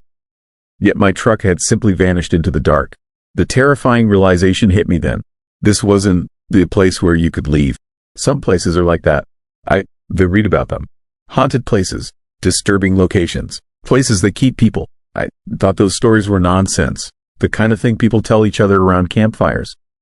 But standing in that freezing cabin, staring at the empty driveway, I knew the stories were true. I tried my cell phone. No service, no signal. The eerie cabin suddenly felt less like a shelter and more like a trap. I decided to walk out. The road leading to the cabin was about 3 miles. If I walked fast, I could make it to the main highway by mid-afternoon. I could flag down a car, get help, get away from this place. I packed a backpack with water and some food from the cabin, put on every warm layer I could find, and stepped out into the freezing afternoon. The walk started fine. The path was mostly clear, though the snow was deeper than I expected. At least 6 inches, with more falling. The landscape around me was beautiful in that terrifying way that wilderness can be. Completely indifferent to my existence. The trees towered overhead like ancient sentinels, watching.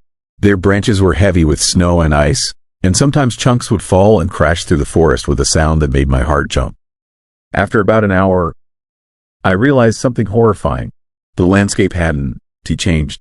I'd been walking for an hour, and I was still seeing the same cluster of trees, the same bend in the road, the same rocky outcropping on the hill.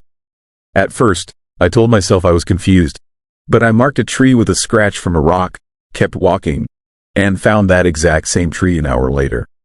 The road was a loop, or worse, it was designed to look like you were moving when you weren't. Some kind of nightmare geography that your mind couldn't quite process as impossible while you were walking through it. Panic crawled up my throat. I forced it down. I was a reasonable person.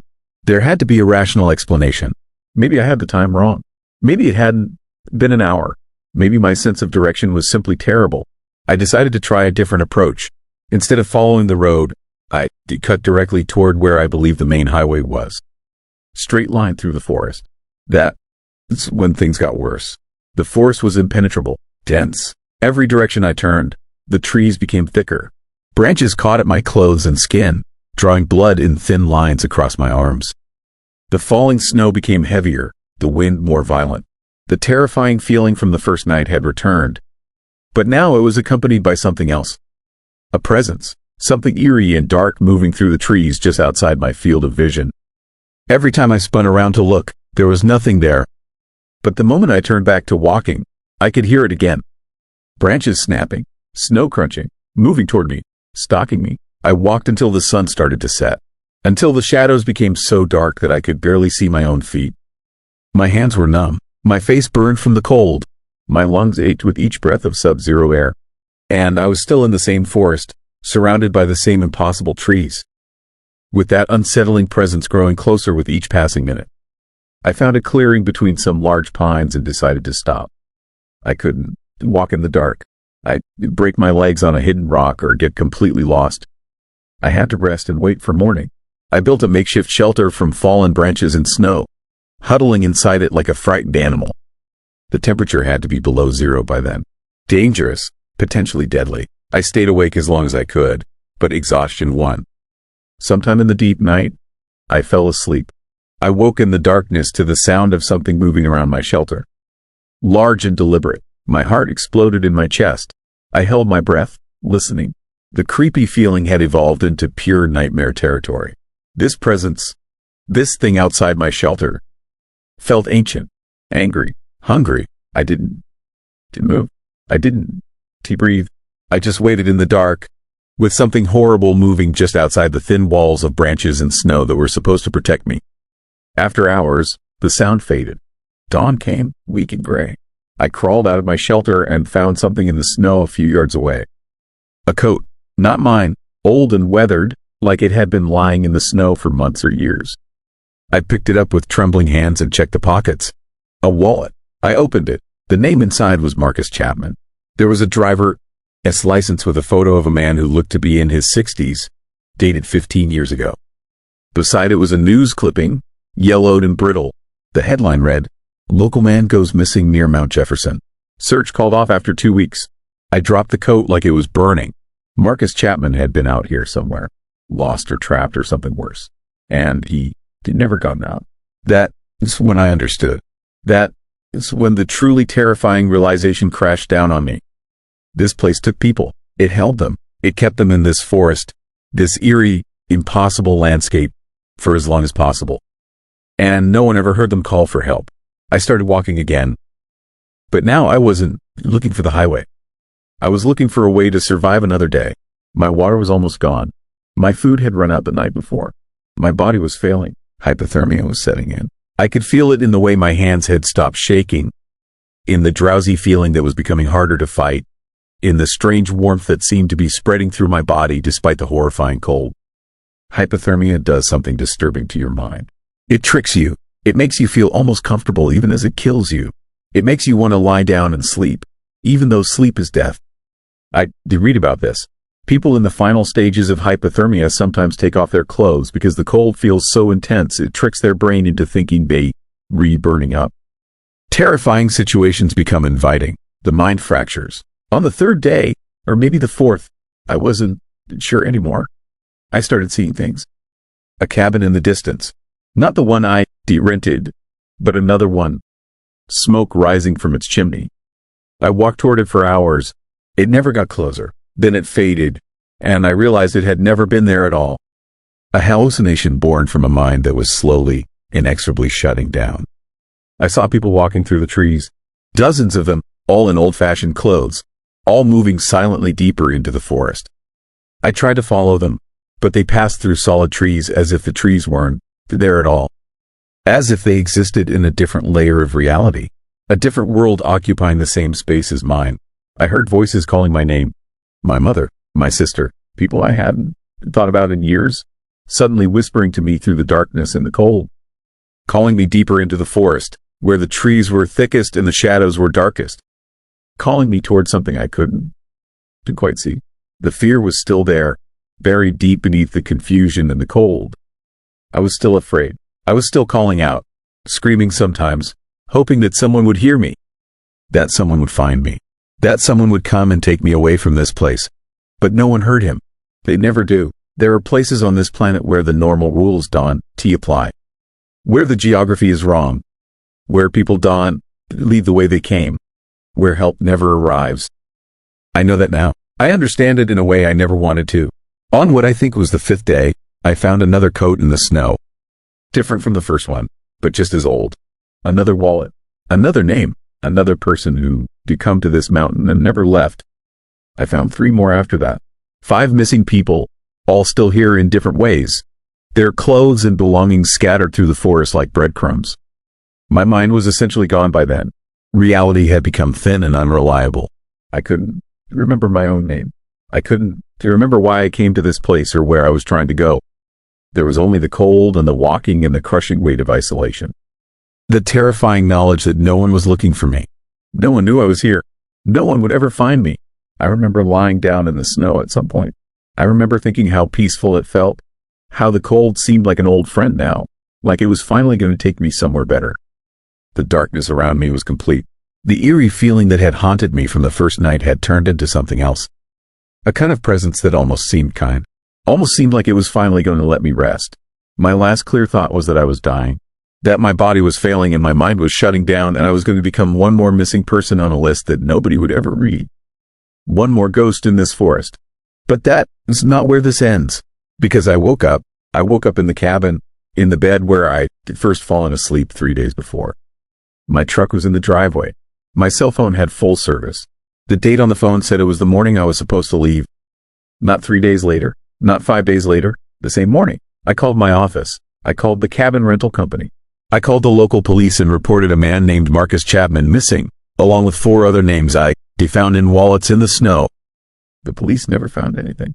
No missing persons reports from any of those names. No coats, no wallets, no sign that anyone had ever been lost on that mountain at all. But here, it's the thing that keeps me awake at night, the terrifying truth that I can't escape. I still feel the cold. Even now, months later, sitting in my warm house with my doors locked, I still feel the bone-deep chill of that forest. And sometimes, on nights when the wind is right, I hear that eerie, distorted sound from the trees at night. That sound that doesn't belong in nature. I hear it, and I know what it means. I know that something is still out there, something that takes people, something that keeps them in an impossible forest where the roads loop back on themselves and help never comes and no one hears your calls for rescue. The most horrifying part isn't what happened to me on that mountain. It's knowing that I am back here in the real world, while something of me is still out there, still walking through those woods, still calling for help that will never arrive, still trapped in that eerie, haunting place where people disappear and no one ever heard them cry out into the dark. Sometimes I wonder if I really escaped at all. Sometimes I wonder if I'm still there, hallucinating this life, this warm house, this normal existence.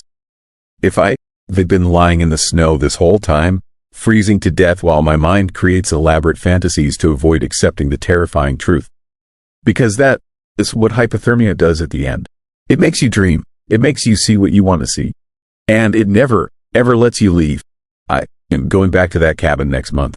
I don't want to. Everything in me is screaming not to go, But something in my chest, something deep and cold and eerie, is pulling me back. It is calling me to return to that place, to that forest, to that nightmare landscape where I left something behind. And I have a terrifying suspicion that this time, I want to be leaving it all. No one will hear me when I call for help, just like they didn't to hear Marcus Chapman, just like they didn't to hear all the others who found themselves lost in that dark, impossible place between the pine trees. The forest is still hungry, and now it knows my name. Story 8. Thought he could sleep. The terrifying thing about freezing to death is that it feels exactly like falling asleep. Your body tricks you into believing rest is the answer when rest is actually what kills you. I learned this the hard way on Interstate 80, somewhere in the middle of nowhere, Wyoming, during the worst blizzard the state had seen in 40 years. What happened in those frozen hours changed everything I thought I knew about survival, about fear, and about the horrifying ways our own minds can betray us. My name is Tom Brennan. I am 47 years old. I drive long-haul trucks for a living, running routes between Chicago and Sacramento. 23 years on the road. I have driven through every kind of weather this country can throw at you. Ice storms in Montana, dust storms in Nevada, tornadoes in Kansas. I thought I had seen it all. I thought I was prepared for anything. But nothing prepares you for the moment your body starts shutting down and your brain begins whispering that sleep is the only logical choice. It started on a Wednesday night in late January. The weather forecast had called for moderate snow, maybe 3 to 5 inches. Nothing a professional driver could not handle. But somewhere around 9 o'clock, as I passed through the empty stretch between Rollins and Rock Springs, the moderate snow became a whiteout. Visibility dropped to 0 in minutes. Wind screamed across the highway, pushing my fully loaded rig sideways. The temperature gauge on my dashboard read negative 18 degrees and falling. I should have stopped. I knew I should have stopped. But the next truck stop was only 12 miles ahead, and I had a delivery deadline to meet. 12 miles. I could make 12 miles. That is what I told myself as I reduced my speed to 20 miles per hour and leaned forward, squinting through the windshield at a wall of white. The engine died at mile 7. No warning, no sputtering or coughing, just instant silence except for the shrieking wind. I tried the ignition. Nothing. Tried again. Dead. My headlights flickered once and went dark. The heater stopped blowing warm air. Within seconds, I could see my breath forming clouds inside the cab. I grabbed my phone. No signal. Of course, no signal. I was in one of those dead zones that still exist all over rural Wyoming, places where cell towers are 60 miles apart and mountains block whatever weak signal might exist. I tried my CB radio. Static. The blizzard was interfering with everything electronic. The cold came fast, frighteningly fast. I could feel it seeping through the doors, through the windshield, through the floor. My diesel truck was essentially a metal box, and metal conducts cold like nothing else. Within 10 minutes, frost was forming on the inside of the windows. Within 20 minutes, I was shivering uncontrollably despite my heavy coat and thermal layers. I knew the rules. Everyone who drives in winter knows the rules. Stay with your vehicle. Do not try to walk for help in a blizzard. Keep moving to maintain body heat. Conserve energy. Wait for rescue. But as the temperature inside the cab dropped below 0, those rules started feeling like suggestions rather than survival instructions. My mind began playing tricks on me, whispering that walking might be better than freezing in place. The first hour was manageable. I did jumping jacks in the small space behind my seat. I rubbed my arms and legs. I kept my blood moving. But the cold was relentless, draining my energy with every passing minute. My teeth chattered so hard I thought they might crack. My fingers and toes went numb despite 2 pairs of socks and insulated gloves. The shivering became so violent that I could barely control my movements. That was when I started noticing the strange things. Small details that felt wrong. The way the frost on the windows formed patterns that looked almost like faces. The way the wind outside sounded like voices, calling my name in drawn-out whispers. The way shadows moved in the darkness beyond my frozen windshield. Shapes that seemed too deliberate to be random. I told myself it was the cold. Hypothermia causes hallucinations. I had read about it in safety manuals. Your brain starts misfiring as your core temperature drops, creating sensory experiences that are not real. But knowing something logically does not make it less terrifying when you see a dark figure standing motionless in the snow 10 feet from your truck, watching you with eyes that reflect your headlights even though your headlights are dead. The second hour was when the exhaustion hit. Not normal tiredness, something deeper and more dangerous. My body wanted to shut down. Every cell screamed for rest. The violent shivering stopped, which I knew was a bad sign. When your body stops shivering in extreme cold, it means you are entering the final stages of hypothermia. But the absence of shivering felt like relief. The burning cold sensations faded into a strange, comfortable numbness. Sleep started looking like salvation.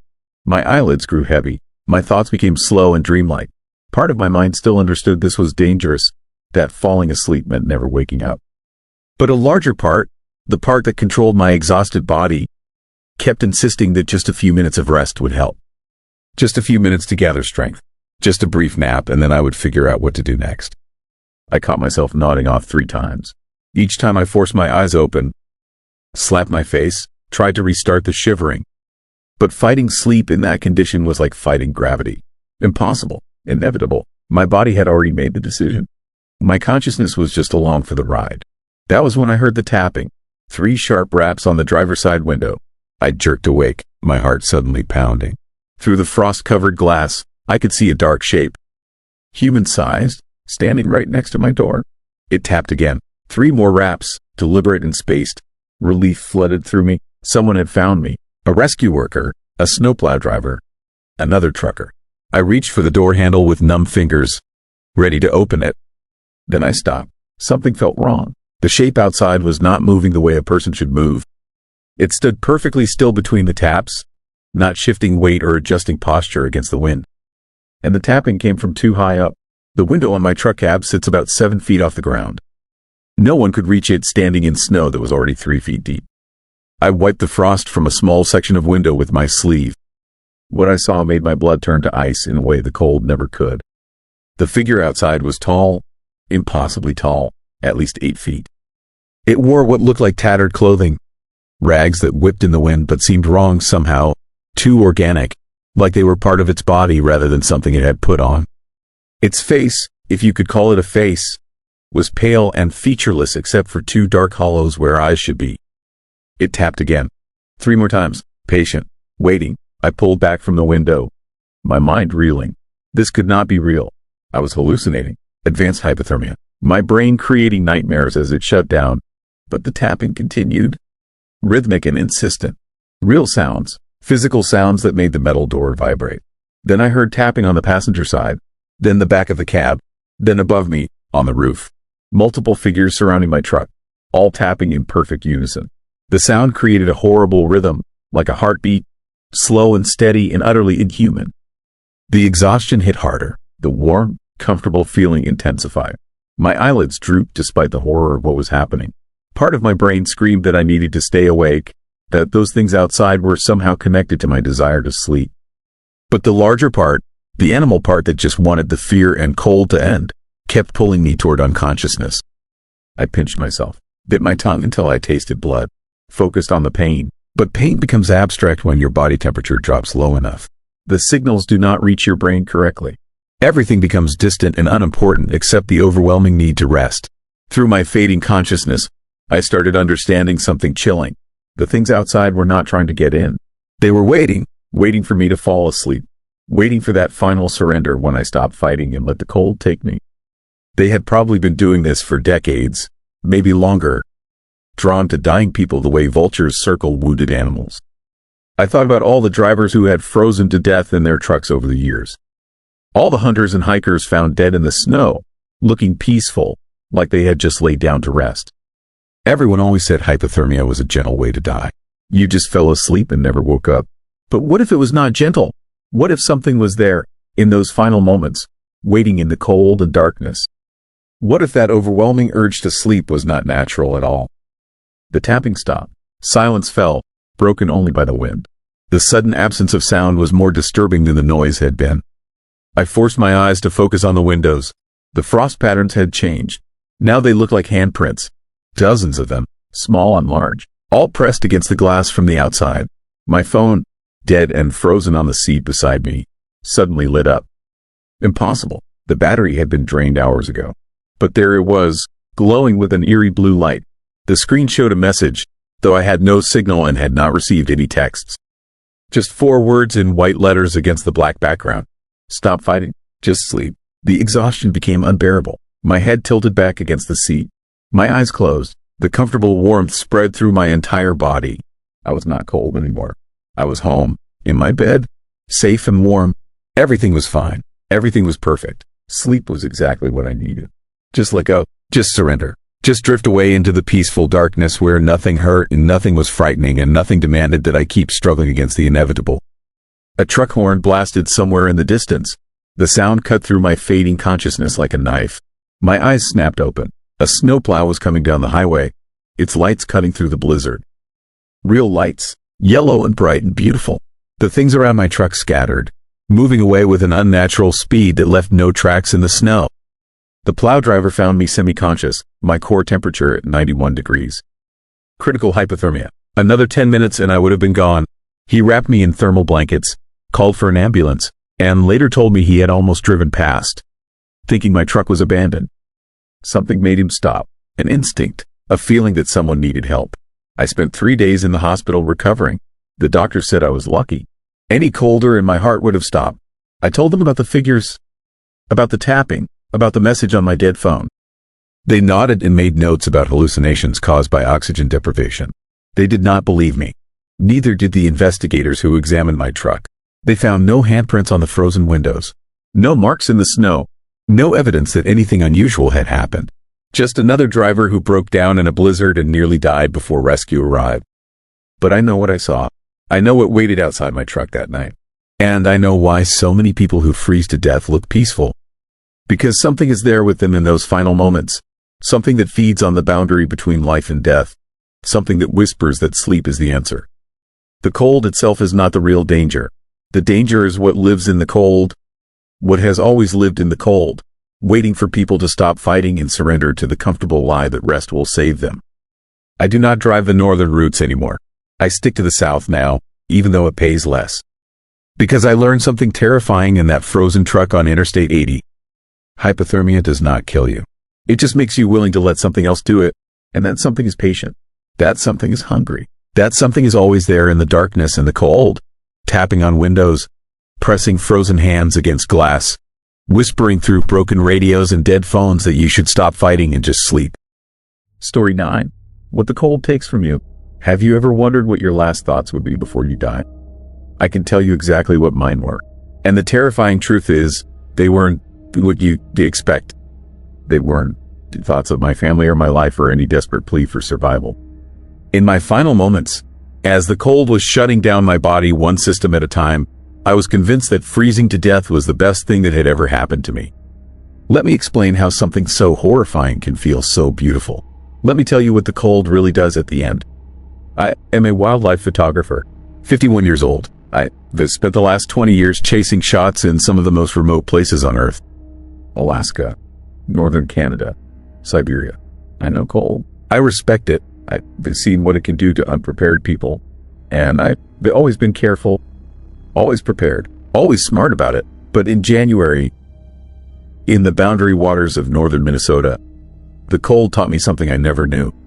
Something the survival guide's done to tell you. Something absolutely chilling about what happens inside your mind when your body starts to shut down. I was out for a 3-day solo trip, photographing winter wolves. I had permits, I had gear, I had a satellite phone. The forecast was clear, highs in the teens, lows near zero. Manageable. It worked in worse. The temperature dropped on the second night. Not gradually, suddenly, like someone had opened a door to some frozen dimension. By midnight, it was 20 below. By 2 in the morning, it was 35 below zero. My thermometer stopped reading after that. The kind of cold that kills exposed skin in minutes.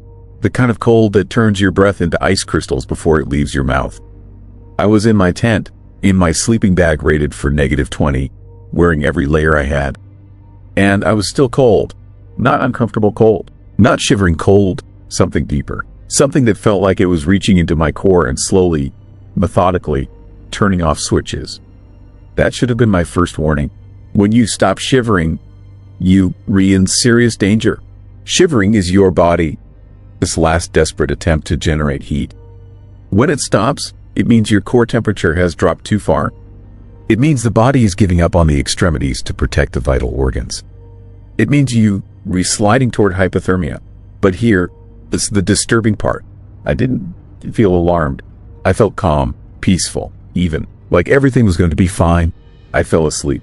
Terrible mistake. When you that cold, sleep can become something you never wake up from. But I didn't know I was in danger. The cold had already started lying to me. I woke up 3 hours later, and something was very wrong. I tried to move my hands and couldn't. Do you feel them? Tried to wiggle my toes and felt nothing. My thoughts were slow, sluggish, like wading through mud. I knew I needed to do something, needed to warm up, but the urgency just wasn't there. Everything felt distant and unimportant. I managed to get out of my sleeping bag. It took forever. My fingers wouldn't work properly. They were stiff, clumsy, like they belonged to someone else. I tried to light my camp stove to make hot water, dropped the lighter 3 times. When I finally got it lit, I just sat there staring at the flame, mesmerized, forgetting why I lit it in the first place. The confusion is one of the first signs. Hypothermia doesn't just attack your body. It attacks your mind. It makes you stupid, makes you forgetful, makes you incapable of the simple logic that could save your life. I should have called for help on my satellite phone right then. Should have triggered my emergency beacon. Should have done 100 things that would have brought rescuers to me within hours. Instead, I decided to go for a walk. This is where it gets truly terrifying, where the horror of hypothermia becomes clear. Because that decision, that absolutely insane decision to leave my shelter and walk out into negative 40-degree darkness, made perfect sense to me at the time. It felt logical, reasonable, even necessary. The cold was inside my brain now, rewiring my thoughts, convincing me that the most dangerous choice was actually the safest one. I got dressed, though I couldn't really feel if I was putting my clothes on correctly. Everything was numb. I left the tent and started walking through the snow. I had no destination, no plan. I was just walking because my confused, dying brain told me I should. The forest at night in that kind of cold is like another planet. Every sound is sharp and strange. The trees crack like gunshots as the sap inside them freezes and expands. Your breath doesn't just fog. It crystallizes instantly, falling to the ground like tiny diamonds. The darkness is absolute, suffocating, and the cold is a physical presence, a living thing pressing against you from all sides. I walked for maybe 20 minutes, maybe an hour. Time had stopped making sense. At some point, I realized I couldn't feel my face anymore. Couldn't feel my hands or feet. Couldn't feel most of my body, actually. I was becoming a ghost inside my own skin. That's when I fell.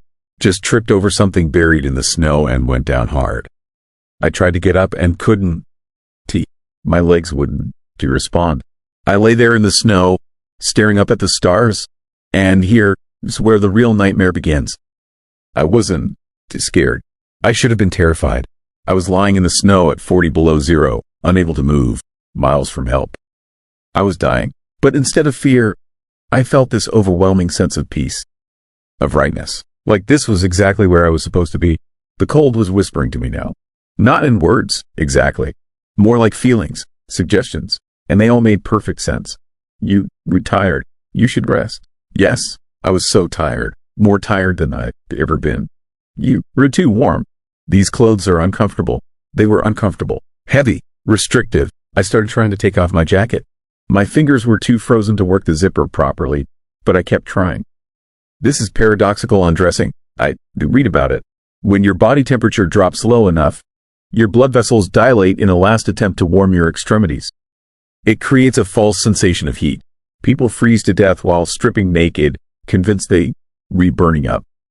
I knew this. Even in my confused state, some part of me recognized what was happening. But the knowledge felt distant and irrelevant compared to the overwhelming certainty that I needed to get these clothes off right now. I managed to get my jacket unzipped, started pulling it off. The cold air hit my chest, and it felt good. Felt right. I was smiling, actually smiling as I was killing myself.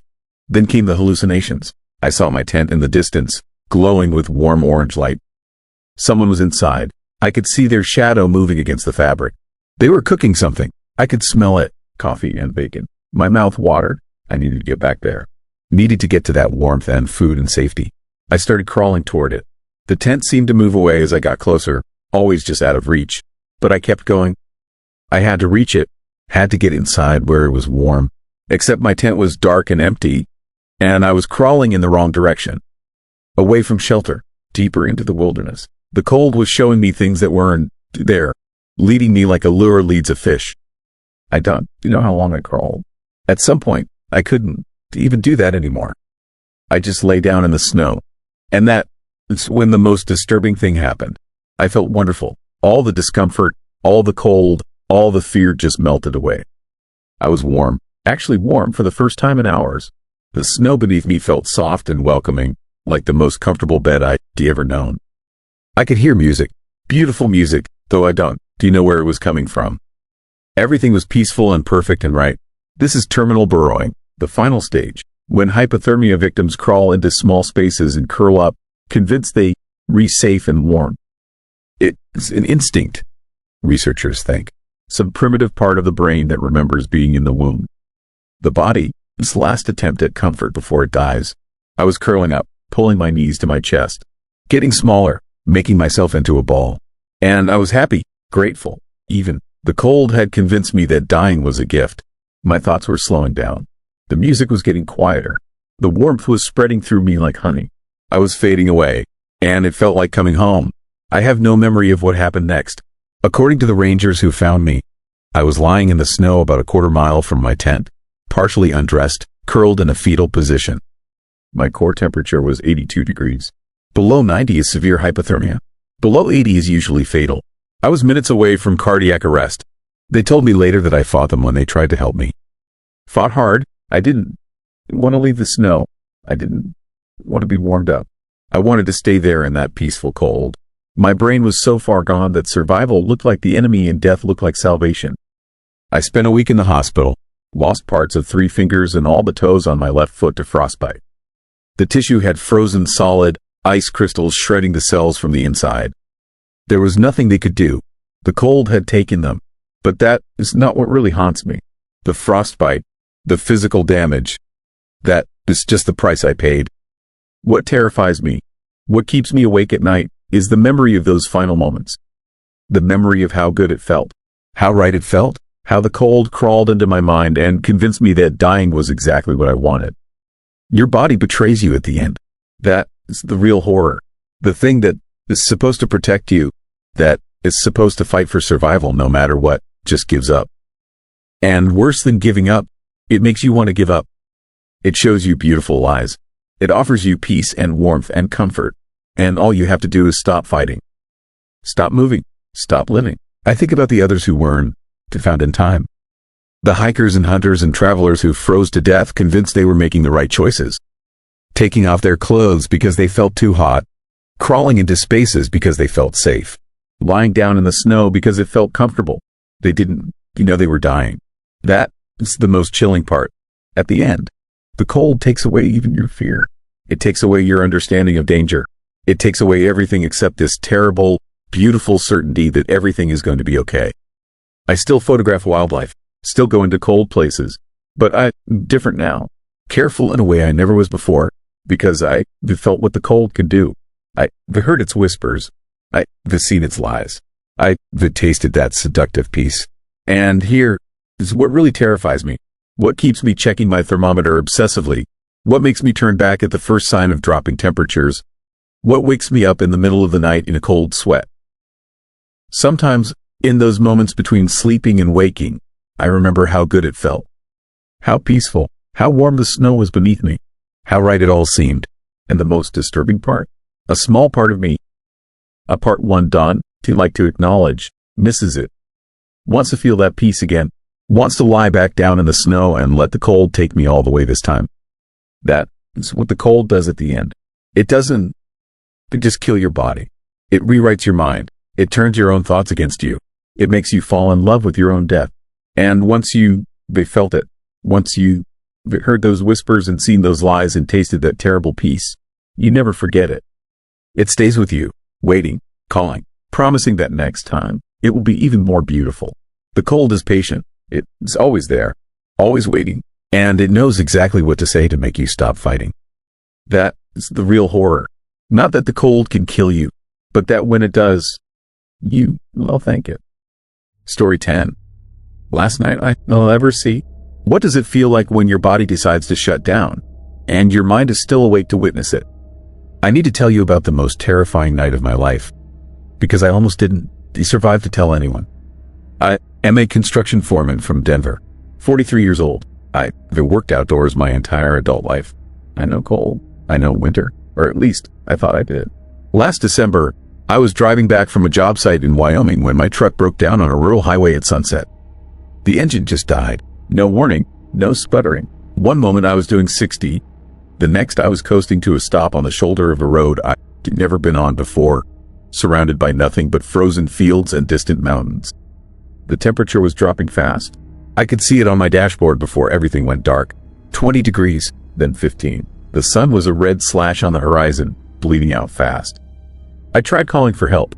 No signal. I was in one of those dead zones where civilization just doesn't reach. I tried starting the truck again and again. Nothing.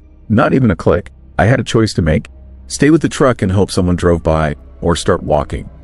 The nearest town, according to my GPS before it lost signal, was about 8 miles back. 8 miles in dropping temperatures, but I was wearing work boots, jeans, a flannel shirt, and a decent winter jacket. I had my phone for a flashlight. I'd be fine. I'd done harder things. That's what I told myself as I locked the truck and started walking. That's the lie I believed. I thought I could endure one night outdoors. I thought I had 8 miles in me. I thought the cold would be uncomfortable but manageable. I was wrong about everything. The first hour wasn't too bad. My legs were strong. I kept a good pace. The cold bit at my face and hands, but I kept moving, kept generating heat. A few cars passed going the other direction, but none stopped. By the time I thought to try flagging one down, they were already gone, red taillights disappearing into the darkness. Then the wind picked up. It came out of nowhere, sweeping across those open fields like something alive and hungry. The temperature dropped 10 degrees in minutes. I could feel it cutting through my jacket, through my shirt, reaching for my skin. My ears started to burn. My fingers started to ache inside my work gloves. I walked faster, but my body was already starting to betray me. The shivering started around the 90-minute mark. Small tremors at first, barely noticeable, then stronger, then violent enough that my teeth were chattering and my whole body was shaking. This was good, I told myself. Shivering means your body is fighting. Shivering means you regenerating heat. But shivering also burns energy. Lots of it, and I hadn't eaten since lunch. By the 2-hour mark, I only covered maybe 4 miles. My pace was slowing. My legs felt heavy. The cold was seeping deeper, past my skin, into my muscles, into my bones. Every step took more effort than the last. The wind was relentless, a constant pressure against me, stealing my body heat faster than I could produce it. That's when I saw the barn, set back from the road maybe 200 yards, dark and abandoned looking. But it was shelter. It was out of the wind. I could rest there, warm up a little, then keep going. It seemed like a good idea, a smart decision. I left the highway and trudged through the snow toward it. The barn door was unlocked, hanging crooked on old hinges. Inside was darkness and the smell of hay and wood rot. I couldn't see much, but I could feel that the wind wasn't reaching me anymore. That was enough. I found a corner, sat down on the dirt floor, and pulled my knees to my chest. I rest for 20 minutes. Just 20 minutes. Then I get back on the road. I made a terrible mistake. The moment I stopped moving, the cold rushed in like water through a broken dam. The shivering got worse. Much worse. My whole body was convulsing now, muscles contracting violently in a desperate attempt to generate warmth. But it wasn't working. I could feel my core temperature dropping, could feel something fundamental changing inside me. The cold wasn't just uncomfortable anymore. It was dangerous. It was scary. I tried to stand up after 15 minutes. My legs wouldn't cooperate. They were stiff, clumsy, like they belonged to someone else. I managed to get to my feet using the wall for support, but I was unsteady. Dizzy, my thoughts were starting to feel slow and thick. I knew what this meant. I heard the stories. Read the articles. This was hypothermia. This was my body starting to shut down. I needed to get moving. Needed to get back on the road. Needed to find help now, not later. But when I tried to walk, I fell. Just collapsed like a puppet with cut strings. I got back up, fell again. My coordination was gone. My balance was gone. The cold had taken them. Terror gripped me then. Real, primal terror. Because I understood suddenly that I might not make it out of this barn. Might not make it through this night. I was 8 miles from help, and I couldn't walked 20 feet. I crawled back to the corner. That's all I could do. Crawl. I pulled out my phone with shaking hands. Still no signal. The battery was at 12%. The cold was draining it fast. I turned on the flashlight and looked around the barn, hoping to find something, anything that could help me. There was nothing, just empty space and shadows and the creeping, terrifying cold. The shivering stopped around midnight. I know this because I was checking my phone obsessively, watching the time, using the screen light to keep the darkness at bay. When the shivering stopped, I felt relief for about 10 seconds. Then I remembered what that meant. When your body stops shivering, it's because your core temperature has dropped below 95 degrees. It's because your body is giving up on your extremities to protect your vital organs. It's because you sliding into severe hypothermia. I couldn't feel my feet anymore. Couldn't feel my hands.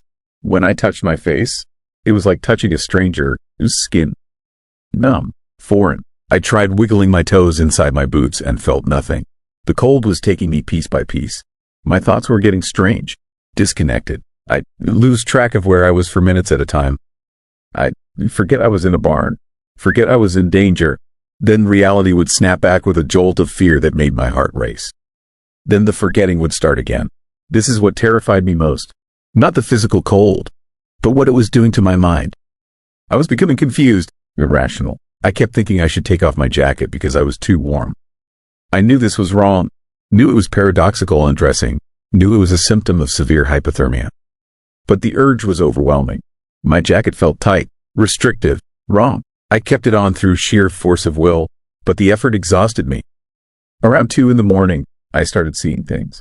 Shadows moving in the barn. Shapes that weren't there. I heard voices outside, calling my name. I tried to call back, but my voice was weak and slurred. The voices faded. They'd never been real. I was hallucinating. Another symptom. Another sign that my brain was shutting down from the cold. My phone was at 4%. I tried one more time to get a signal. Nothing. I typed out a text message to my wife. Told her I loved her. Told her where I was. Pressed send knowing it wouldn't to go through. The phone died 30 seconds later. The darkness was complete then. Total. I'd never experienced darkness like that. It was physical, suffocating, and in that darkness, I could feel my body giving up. My heart was beating strangely. Too slow, irregular. My breathing was shallow. I tried to take a deep breath and couldn't. My lungs wouldn't expand all the way. Everything was shutting down. I tried to stay awake, tried to keep fighting, but the cold was so heavy, so overwhelming. It was pressing down on me like a weight. My eyelids were so heavy. I just wanted to sleep, just for a minute, just to rest. I knew that if I fell asleep, I wouldn't wake up. Knew it with absolute certainty, but I couldn't keep my eyes open. The exhaustion was beyond anything I'd ever experienced. I fell asleep thinking it was the end, thinking I'd frozen to death in an abandoned barn in Wyoming, and no one would find me until spring. But I woke up. The sun was coming through cracks in the barn walls. Weak winter light. I was still alive. Barely. I couldn't move. Couldn't stand. Could barely lift my head. But I was alive. A rancher found me 3 hours later. He'd seen my truck on the highway and came looking. I spent 2 weeks in the hospital. Lost parts of 4 toes and my left pinky finger to frostbite. Severe hypothermia. Another hour and I would have died. The doctor said my core temperature when they brought me in was 87 degrees. They said I was lucky. They said most people don't survive when it drops that low. But here, this is what haunts me. What keeps me awake at night even now, 6 months later. It's not the memory of the cold or the pain or the fear. It's the memory of how close I came, how silent it was, how my body just shut down function by function, system by system, and there was nothing I could do to stop it. The cold doesn't announce itself. It doesn't give warnings. It just takes, quietly, efficiently, and by the time you realize how much danger you're in, it's already too late. I thought I could endure one night. I thought 8 miles was nothing. I thought I was prepared. I was wrong, and that mistake almost cost me everything.